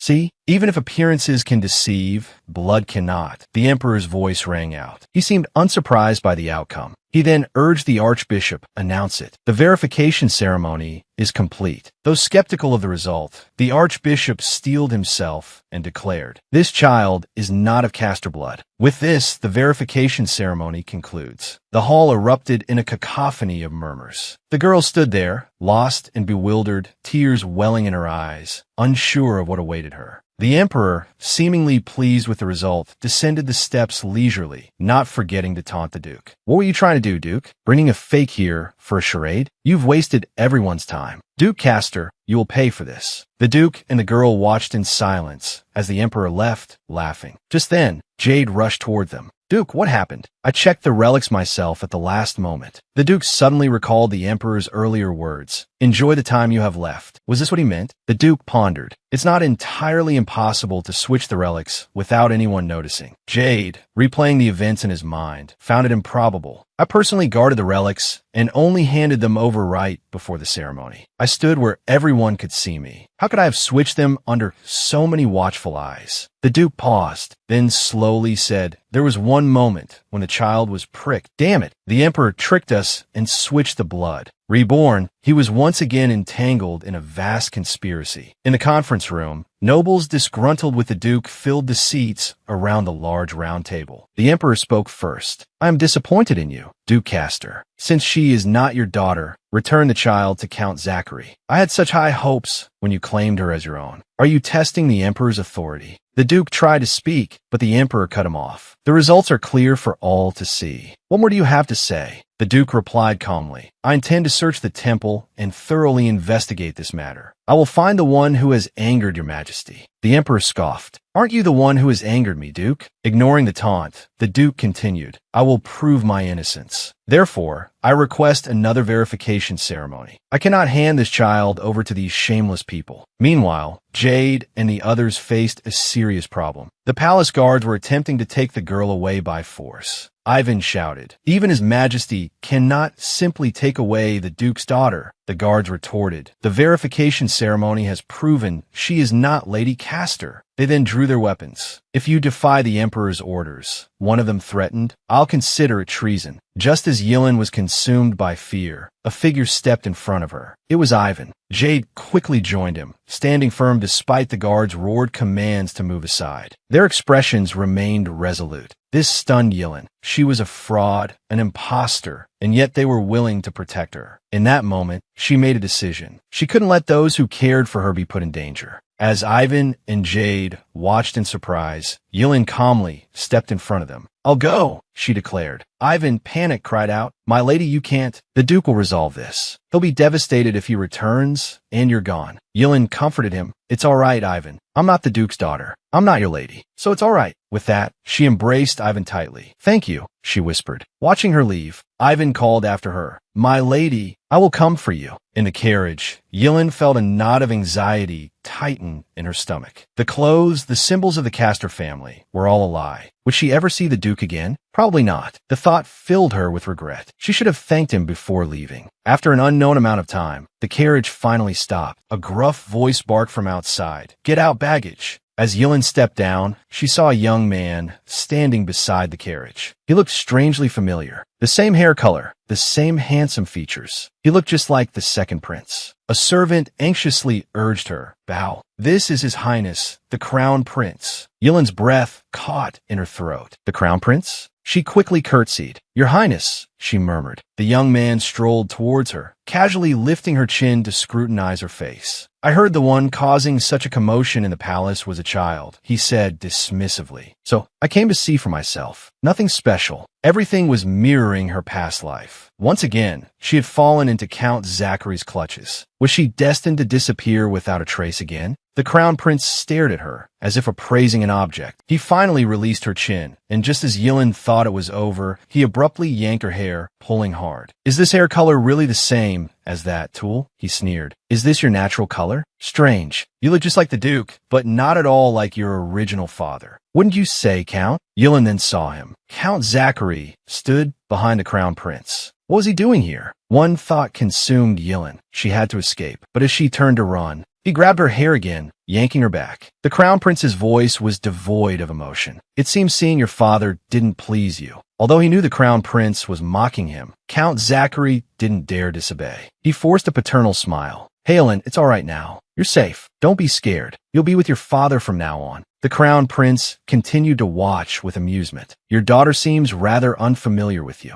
Count Zachary feigned affection. Your Highness is right. We've met a few times before, but haven't had a chance to truly connect. I will do my utmost to be a good father to Yilin. I'm truly grateful for this opportunity. The crown prince replied indifferently. Don't mention it. It's a good opportunity for her too. Yilin's blood ran cold. How could this be a good opportunity? Was she going to be locked away in that tiny cabin again? Was fate truly inescapable? Was she still destined to be burned alive? She had met so many kind people in this life, including the Duke. And yet, in the end, suddenly, the sound of approaching hooves echoed from outside. Yilin looked out the window. It was the Duke. He was riding a swift horse, catching up to the carriage. Behind him rode the Duke's knights. Yilin pressed herself against the glass, unable to believe her eyes. It really was the Duke. He had come for her. As if seeing a lifeline, Yilin pounded on the window. Duke, help me. But the Duke seemed not to hear. He and his knights rode straight past the carriage, continuing on ahead. Don't go. Yilin cried out, scrambling for the carriage window. Count Zachary, however, clamped a hand over hers. Dangerous. Halen, he said, his tone a chilling blend of feigned concern and menace. You can't open the window while the carriage is moving. Remember the last time you jumped out? From now on, Daddy will teach you some proper manners. It was strange. Yilin was clearly inside the carriage, yet the Duke rode past without a glance, seemingly oblivious to her presence. Back at the Duke's manor, the Duke paced restlessly. Jade burst into the room, frantic. Your Grace, where is Lady Yilin? Why did you return alone? Has something happened? The Duke struggled to find the words to explain to Jade. Just then, Ivan rushed in as well. Your Grace, did you fail to catch the lady's carriage, or did you simply abandon her? The Duke snapped, his impatience evident. Do you think I didn't try? The knight commander who took her was in a gold carriage. I pursued them immediately, but the carriage was empty. The Emperor knew I would try to intercept her. He must have switched carriages. The Duke growled, slamming his fist on the table. It's laughable. I told him he would always have Castor's support. Jade, alarmed by the Duke's ferocious expression, asked hesitantly, Your Grace, are you all right? The Duke fixed his gaze on Jade. I need you to approach someone. The order and the details that followed left everyone stunned. Truly that many, Your Grace? Jade asked incredulously. The Duke, barely suppressing his fury, replied, An eye for an eye. After an indeterminate amount of time, a servant informed Count Zachary of a royal summons. Count Zachary rose and bowed to the crown prince. I must attend to an important guest. The crown prince waved him off dismissively. Go ahead. It's likely a command from his majesty. With the count gone, only the crown prince and Yilin remained in the carriage, the silence heavy between them. Out of boredom, the crown prince addressed Yilin. Hey, why were you at the orphanage? Did your mother abandon you? Or is she dead? There has to be a reason. Do you even remember who she is? Yilin strained to recall the blurry figure of her mother, but the face remained obscured. No, I can't remember. Her quiet response irritated the crown prince. What do you mean you don't know? You're deliberately hiding something, aren't you? Are you stupid? Knowing nothing is useless. Why am I even bothering with such low-born trash? Sighing at the listless girl across from him, the crown prince tried a different tack. Fine. Did you have anything with you when you were left at the orphanage? The abrupt question caught Yilin off guard.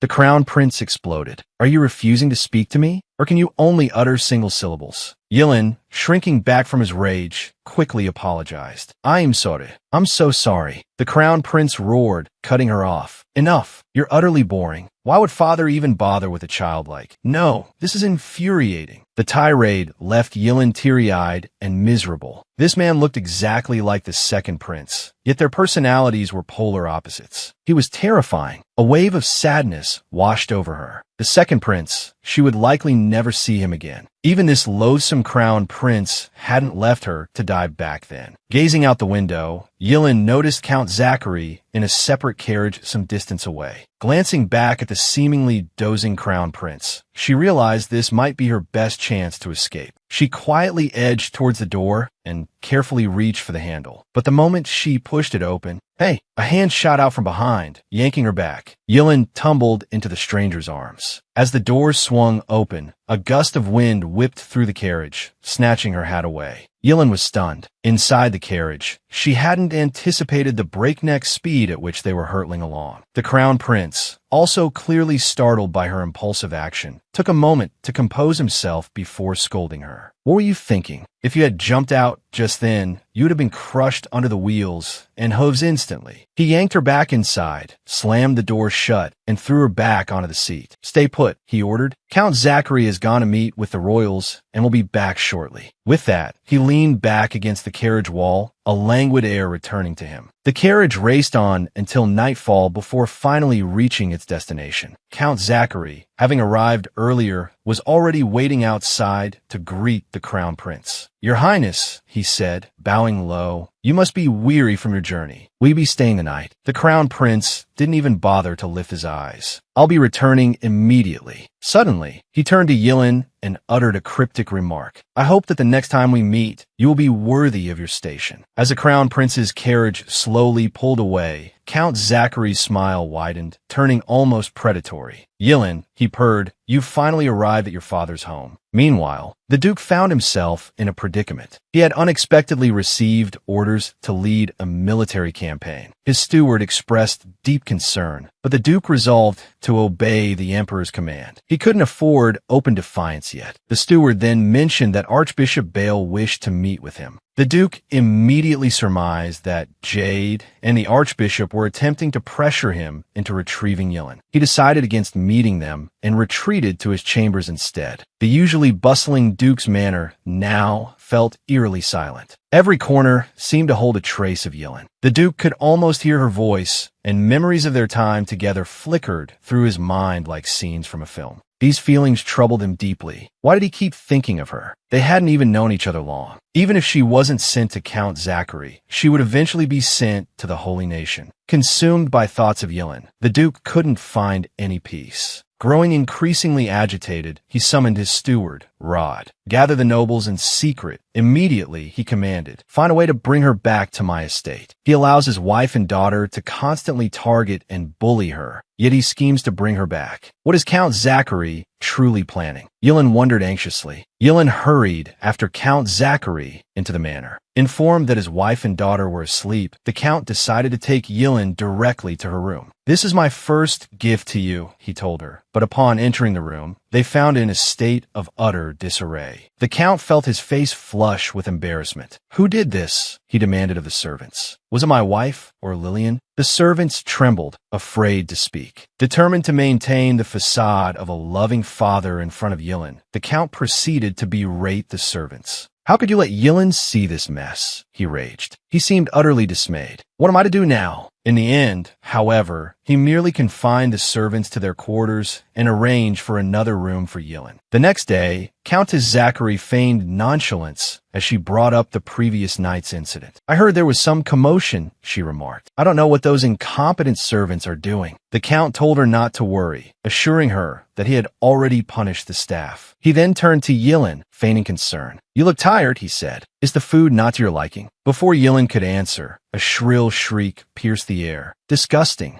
A fork clattered onto the table in front of Yilin. The culprit was Lillian, the Count's daughter. Why should I have to eat with someone like her? She screeched. I hate her. I'll never accept her as family. The Count sighed wearily and called Lillian's name. Lillian's eyes immediately welled up with tears. Father, she sobbed. Are you yelling at me? I already said I don't like her. I hate you. With that, she burst into tears and ran back to her room. Countess Zachary dabbed her lips with a napkin and pushed her chair back. I've lost my appetite, she declared, leaving the table. Yilin felt a pang of awkwardness, but she wasn't surprised. After all, Lillian and the Countess had treated her the same way in her previous life. The Count sighed again, a hint of regret in his voice. Yilin, he said, please enjoy your meal. If there's anything else you'd like, just ask the servants." He then excused himself to go and comfort his wife and daughter, leaving Yilin alone at the table. She decided to eat something despite everything. She had just speared a piece of meat when the maids nearby began to whisper amongst themselves. Is she really going to eat all that herself? My goodness, she's got some nerve. Driving the master away and then helping herself to his food. Typical of a child with no known background, utterly shameless. It's sickening. Though they lowered their voices, they deliberately spoke just loud enough for Yilin to hear. She thought wryly to herself. The older would have been quite used to this kind of treatment. But things were different now. Having experienced kindness, she found herself clinging to the memory of it. Leaving the dining room, Yilin noticed the maids bustling about, seemingly in response to Lillian's fainting spell. Her gaze drifted towards the unguarded main door. If she was going to escape, she needed to familiarize herself with the layout. This time, she vowed she would find a way out. While no one was watching, she slipped out the door and ran along a side path, carefully memorizing her surroundings. As she ran, a small wooden cabin suddenly appeared before her. The sight of it sent a shiver down her spine. This was the very cabin where, in her past life, she had met her end. Count Zachary had brought her here to his home. She had believed a happy life awaited her, unaware that she was entering a den of wolves, a place where her life would tragically end. This was the scene from her previous life. The moment she first awoke in this cabin, her body bruised and aching. She had heard someone calling her name, and when she opened her eyes, she saw the Count, his face a mask of concern. After that, she had spent a brief period of happiness in the cabin. The Count had been kind to her, always by her side. Yilin had felt incredibly lucky to have such a wonderful father. When she had recovered somewhat, she asked if she could go outside. The Count's expression had shifted, a flicker of something unsettling in his eyes. Yilin, you want to go out? But you're still ill, dear. He gripped her shoulders tightly, his voice insistent. That's how it is. You're sick, so you can't go out. Do you understand? His grip was painful, his fingers digging into her flesh. She felt as though her bones might shatter. Frightened, she quickly agreed. Only then did he release her, a smile returning to his face. Back then, she hadn't thought much of it, believing he was simply concerned for her well-being. When she had finally recovered, the Count's visits became less frequent. Each day, Yilin stared out the window, lost in thought, telling herself that perhaps, just as he had said, she would be allowed to leave when she was a little older. She waited and waited. After an unknown number of days, the door suddenly swung open. Yilin rushed towards the door, excitement bubbling in her chest. Father, you finally came to see me. But it wasn't her father standing there. It was a girl about her own age. Thrilled to see someone her own age, Yilin greeted her warmly. It's so nice to meet you. The girl's face contorted in a sneer. She raised her hand and punched Yilin in the face. How dare you stare at me? She shrieked. Then, she shoved Yilin to the ground. Sitting on the floor, Yilin fought back tears, unsure of what she had done wrong. Father, father, she cried. The girl's anger intensified, her fists raining down on Yilin. What are you babbling about? What father? He's my father. Just try and steal him from me. I'll kill you. After what felt like an eternity, the girl finally stopped, exhausted. She leaned down, her voice laced with venom. The next time I come here, you better be dead. Understand? Then, she slammed the door shut. Yilin hugged her knees, sobbing uncontrollably, her cries echoing through the small cabin until well into the night. The next day, miraculously, the Count appeared. Yilin rushed towards him, relief flooding through her. Father, she cried, her voice thick with tears. Yesterday, there was a girl, but before she could finish, the Count's gaze fixed on her face. Your face. What happened? Who hurt you?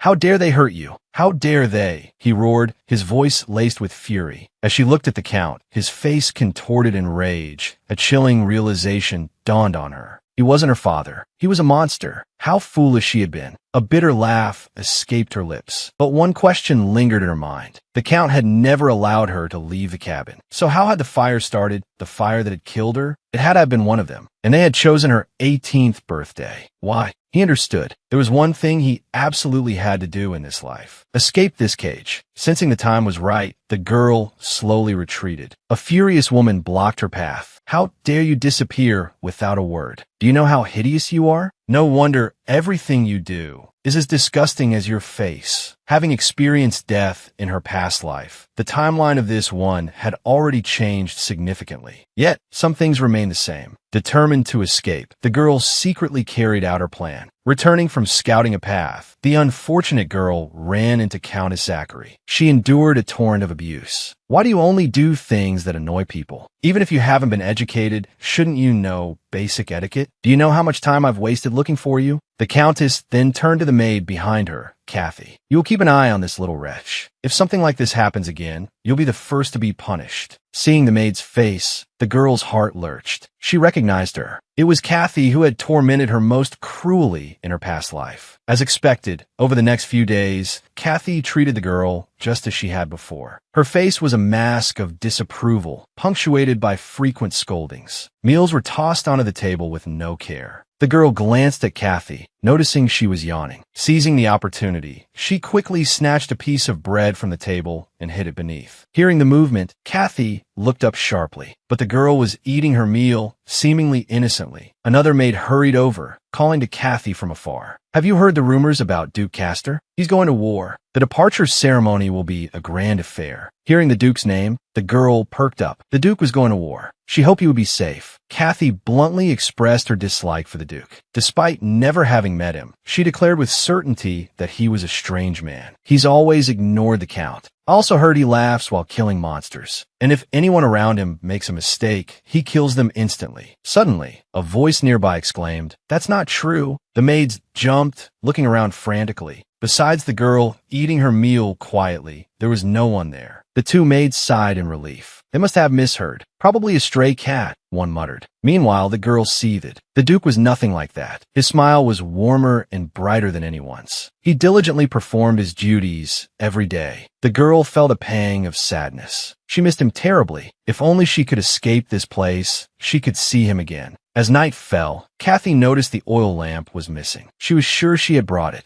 Her suspicious gaze fell on the girl. "Miss, you didn't take my oil lamp, did you?" The girl shook her head vehemently. Kathy didn't believe her. "Well, that's strange. Mind if I search your room then?" The girl tensed. If Kathy searched her room, the hidden bread and oil lamp would be discovered. But if she refused, Kathy would be certain she had stolen them. She resigned herself to fate. With a nod, the girl agreed. Seeing this, Kathy's suspicions eased, and she decided against searching. "Too much trouble," she muttered. The girl breathed a sigh of relief. The oil lamp was essential to her escape plan. She had been observing. At midnight, the soldiers' positions shifted. If she could use that shift to her advantage, she might be able to escape. But reality dealt her a cruel blow. The Count granted her request to walk in the gardens, but citing the dangers, assigned a knight to escort her. Seeing the knight, the girl froze. It was Jake, the same Jake who, along with Kathy, had watched her for over 10 years in her past life. She hadn't expected to encounter him again. After the girl politely greeted him, Jake smiled. "My, you're such a tiny thing, Mississippi." The smile sent a wave of disorientation through her. Another day dawned. Accompanied by Jake and Kathy, the girl walked in the gardens. After a while, Kathy spoke lazily. "Miss, it's time to go back. Madam is hosting a tea party today." Yilin had planned to use today's outing to scout escape routes, but the constant presence of Jake, her assigned knight, made it impossible to properly examine her surroundings. Just then, a young lady passed by, recognizing Jake, and excitedly greeted him. Out of politeness, Jake had to excuse himself to speak with her. Simultaneously, Kathy, the maid, was also called away by someone else. A light bulb went off in Yilin's head. This was her chance. This was the perfect opportunity to shake them off. Without a moment's hesitation, she took off running. She'd barely taken a few steps when a shrill, grating voice pierced the air. "What do you think you're doing? Who gave you permission to wander around? You're getting awfully bold, aren't you?" Life in Count Zachary's household was far from pleasant, especially for his wife and daughter. They wished Yilin would simply vanish. Within the seemingly impenetrable walls of the Count's estate, someone seemed to be secretly watching and aiding Yilin. Seeing her moving about freely, Lillian flew into a rage and lunged at her, intending to strike her across the face. Jake suddenly appeared, shielding Yilin. Facing Lillian's fury, he calmly explained, "My lord tasked me with protecting Lady Yilin. I must ensure her safety." Lillian stared at Jake in disbelief. You called her lady? She shrieked. The only lady here is me. I'm the only lady you should address as such. Jake, looking slightly troubled, reminded Lillian, the ladies are taking tea nearby. Shouting will only cause trouble. Lillian glared at Yilin, seething. Just you wait, she hissed. I will get rid of you. With that, she stormed off. Under Jake's escort, Yilin returned to her room. But she immediately noticed something amiss. Kathy wasn't there. Yilin knew this was her chance. She quickly left the room and ran towards the back door. Where do you think you're going? The voice behind her made her jump. It was Lillian, as persistent as a shadow. You saved me the trouble of looking for you, she sneered. You really think you're the Count's daughter, don't you? You're nothing but trash who crawled in from who knows where. Facing Lillian and the maid's taunts, Yilin thought of the Duke's manor, a place where she was loved and cherished, where someone had vowed to protect her. Lillian continued her tirade. Do you understand? Stop clinging to my father. Get out, you wretch. Suddenly, Yilin lifted her head and shouted, Yes, you're right. That's exactly why you should let me go. Let me leave this place. Do you think I actually like the Count? Your father forced me to come here. Lillian refused to believe her father would do such a thing. My father would never bring trash like you here. You must have cried and begged him, and he took pity on you. Yilin immediately played along. Yes, you're right. Then let me out. Lillian gave a sinister smile. Fine, I will, but I won't let you off that easily. Yilin instantly sensed the trap and bolted for the back door. The maids surged forward. We have to teach you a lesson today. How dare a fake like you talk back to Lady Lillian? Yilin's short legs were no match for the adults. Just as they were about to catch her, a rope dropped from the sky. It landed at the maid's feet. Unable to dodge in time, they tumbled to the ground. Yilin looked up in the direction of the rope. There was someone in the tree. Seeing her maid sprawled on the ground, Lillian stormed over, furious. She tripped over one of the maid's feet and crashed to the ground. When Yilin looked back at the tree, the person was gone. Panicked, the maids rushed to help Lillian up, but she had hit her head and was unconscious. Hearing the commotion, Jake arrived. What happened here? After he took everyone back inside, the maids blamed everything on Yilin, claiming she had pushed Lillian and attacked them. Yilin's protests fell on deaf ears. The Countess shrieked at her, If Lillian doesn't wake up, I'll kill you myself. To Yilin's surprise, Jake spoke up in her defense. That's not what happened. I was too far away to see clearly. But during these past few days, the one who has been unreasonable and violent has always been Lady Lillian. The Count gave Jake a long, meaningful look, then ordered everyone back to their rooms, stating he would handle the matter personally. The Countess, assuming the Count intended to punish Yilin, exploded. Even now, you still care about that woman. Before he could finish, he met the Count's icy stare. Enough. Didn't you hear me tell you to be quiet? He then gestured for Yilin to follow him into the room. But the moment Yilin entered, the Count grabbed her by the collar and lifted her off the ground. He snarled, That talent of yours for bewitching people. You're just like your mother. Disgusting. You shameless thing. With that, he flung Yilin to the floor. There's a cabin near the West Wing. You'll live there from now on. Yilin heard his words. She was being sent back to that cabin. Fear coiled in her stomach. It was the same cabin where she had burned to death. The thought of fire sparked a sudden idea. Yes, if she destroyed it, wouldn't that solve everything? Why hadn't she thought of it before? Using the kerosene lamp she had hidden, Yilin finally decided to end it all. Carefully, she pulled out a lit match. If she couldn't escape the Count's estate, then she would reduce it all to ashes. Within Casterford, the Duke dozed in the garden.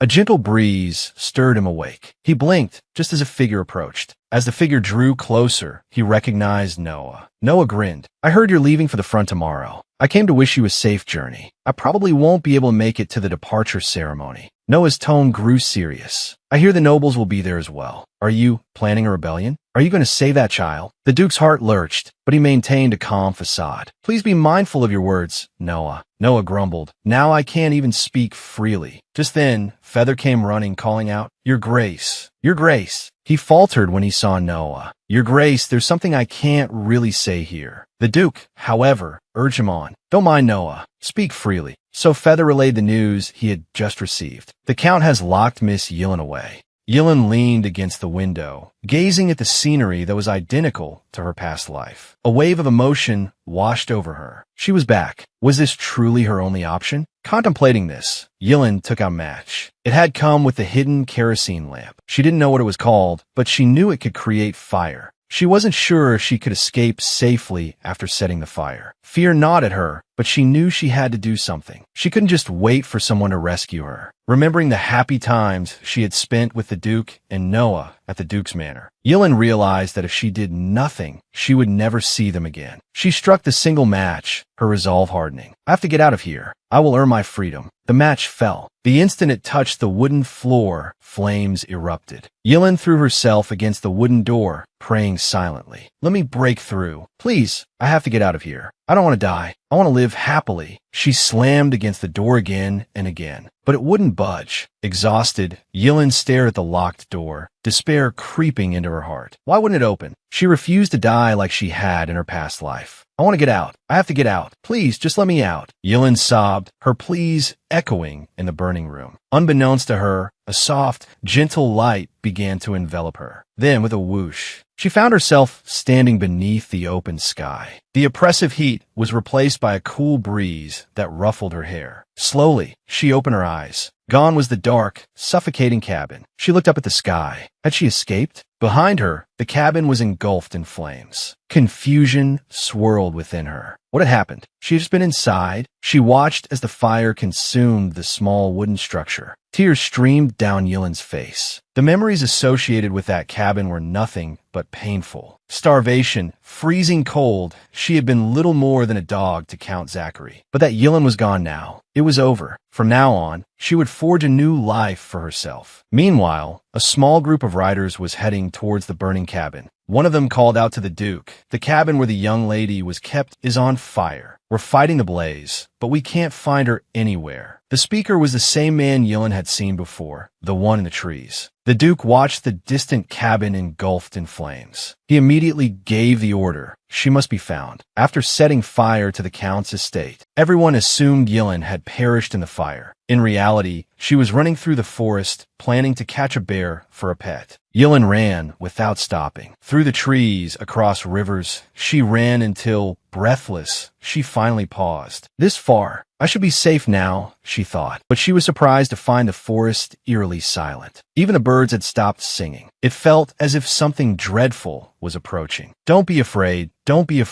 she told herself, forcing herself to continue. Suddenly, a snap beneath her feet made her heart skip a beat. Looking down, she saw it was just a twig. Always scaring myself, she muttered. But when she looked up again, a massive form blocked her path. Terror seized Yilin. What is that thing? It's enormous. She studied the creature. Round ears, a short snout, large teeth, and long paws. Then she remembered. It's a bear, like in the books. The books had said they ate people. She knew she should run. But as the massive bear slowly approached, Yilin found herself captivated. It's kind of cute, she thought. All that fluffy fur. A deafening roar shattered the illusion. Yilin nearly jumped out of her skin. Cute or not, her life was definitely on the line. After its initial roar, the bear fell silent, seemingly studying her intently. Goosebumps prickled Yilin's skin. Just as her legs began to tremble, the bear, in a surprisingly graceful maneuver, bowed low before her. Yilin was dumbfounded. What's happening? What does this mean? Meanwhile, back at the Count's estate, Lillian was in excellent spirits, a wide smile on her face. Nibbling on a macaron, she asked Kathy, "Is that little wretch really dead?" Kathy simpered. "Of course, Mississippi. They couldn't even find her body. Burned to ashes, I suppose. Some people just need to know their place." Lillian affected a sigh and put on a show of stopping Kathy. "Oh, Kathy, don't be so harsh. It's rather pitiful, really, someone without even parents. To meet such an end. If she hadn't tried to steal my father, I would have tried to be nice to her." The door opened, revealing Count Zachary. Lillian quickly scrambled back into bed, resuming her performance of illness. As the Count entered, Lillian began to cough weakly. "Father," she croaked, "you came to see me?" But the Count didn't even glance at her. He walked straight towards Kathy. He raised his hand and slapped her with such force that she flew across the room, landing hard on the floor. Glaring down at the struggling maid, the Count snarled, "I told you to take care of my daughter, and you let this happen. Very well. You're fired. Get out." Lillian was stunned. Her father, defending that wretch and firing her maid? She dropped the pretense of illness and bolted upright. "Father, what has Kathy done? How can you fire her? That girl burned to death. How is that Kathy's fault?" Ever since that little wretch arrived, Mother and you have been fighting constantly. I hated her. She's the one who ruined everything. But now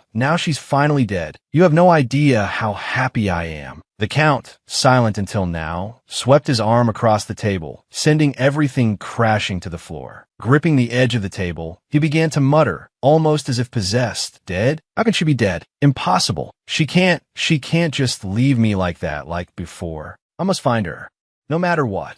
Yilin, riding her majestic bear, once again encountered the Duke, handsome and dashing upon his white horse. Beside a crystal-clear stream, she watched as the bear playfully splashed its paws in the water. "I still can't quite figure out what happened," Yilin mused, perched atop the bear. "I was just suddenly riding him, and then we ran all the way here." Before she could ponder it further, the bear lumbered to the water's edge and with a mighty splash of its paw, sent a fish flying through the air. The fish landed right beside Yilin, who watched it flapping with amusement. "Did you catch that for me?" she asked the bear curiously. To her surprise, the bear seemed to understand, responding with a series of grunts and growls. Yilin, feeling completely at ease in the bear's company, pulled out a small roll. "You can have the fish," she offered. "I have this." She took a large bite of the bread. The bear watched her, seemingly fascinated. Then, mimicking Yilin, it scooped up the fish and took a bite. Yilin giggled, delighted by the bear's imitation. "Are you copying me?" she laughed. "You're so cute." Meanwhile, the Duke searched frantically for her. Feather, his advisor, expressed his concern. "Your Grace, we must return. The campaign begins tomorrow. It's time to depart." The Duke, however, showed no intention of leaving. Feather pleaded, "I will continue the search for the young lady. Please, Your Grace, return to Casterford." Even Ivan, the man who had protected Yilin during the Count's attack, spoke up. "Your Grace, if His Majesty discovers you are still here, it will not bode well for you." But the Duke ignored them, his gaze fixed on the forest. "What if she's wandering alone in the woods?" he worried. "What if she encounters a dangerous beast? When we first met, she was just a troublesome child who sought my help because she disliked her new stepfather. She meant nothing to me. But ever since I sent her away, I haven't been able to sleep at night. I don't know when it started. I don't know who she is, where she comes from, or what her purpose is. But the thought of her no longer being in this world, it tears me apart. She has become my family. I must ensure she lives." Despite Feather and Ivan's urging, the Duke simply replied, "I will not leave until I find her."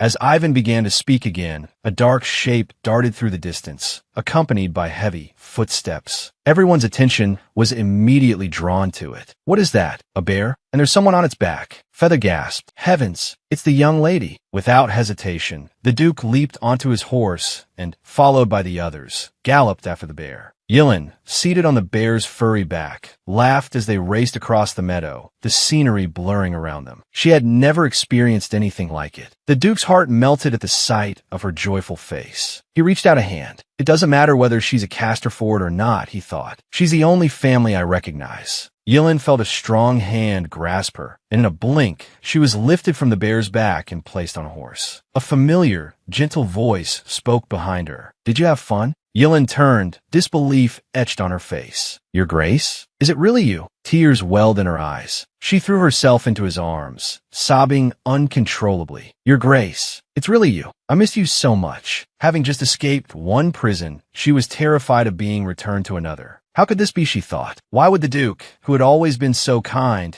do such a terrible thing? She clung to him, weeping for a long time. The Duke gently patted her back, asking if she was hurt. Yilin shook her head vehemently. Looking at her tear-stained face, the Duke's resolve hardened. He would keep her at Casterford and raise her as his own daughter. Ivan approached. "Young lady, I'm so glad you're safe." Seeing Ivan in his black attire, Yilin blurted out, "You were the one in the tree." Ivan nodded. The bear, who had remained patiently nearby, watched them expectantly. "What about the bear?" the Duke asked. Yilin, without hesitation, recounted her encounter with the creature. Feather, who had listened to the entire story, was astonished. "You say the bear carried you willingly?" A thought struck him. This affinity with animals, could the young lady be? But Feather didn't continue that train of thought. There was something more pressing. He addressed the girl, with a touch of awkwardness. The Duke of Darkly is a family deeply respected by the royal family. He is leaving for battle tomorrow. If you were to return to Casterford with him now, taking your duke away, he would be seen as a traitor who kidnapped the count's daughter. This would cause a great deal of trouble for the duke. Therefore, until the duke returns from his campaign, could you please remain at the count's estate? Yelin's head swam. She had finally escaped, and now they wanted her to return to that dreadful place? If that were the case, she might as well be dead. But glancing at the duke not far away, her resolve shifted. She didn't want to implicate the duke. For him, she could endure anything. Her voice trembled as she asked Feather,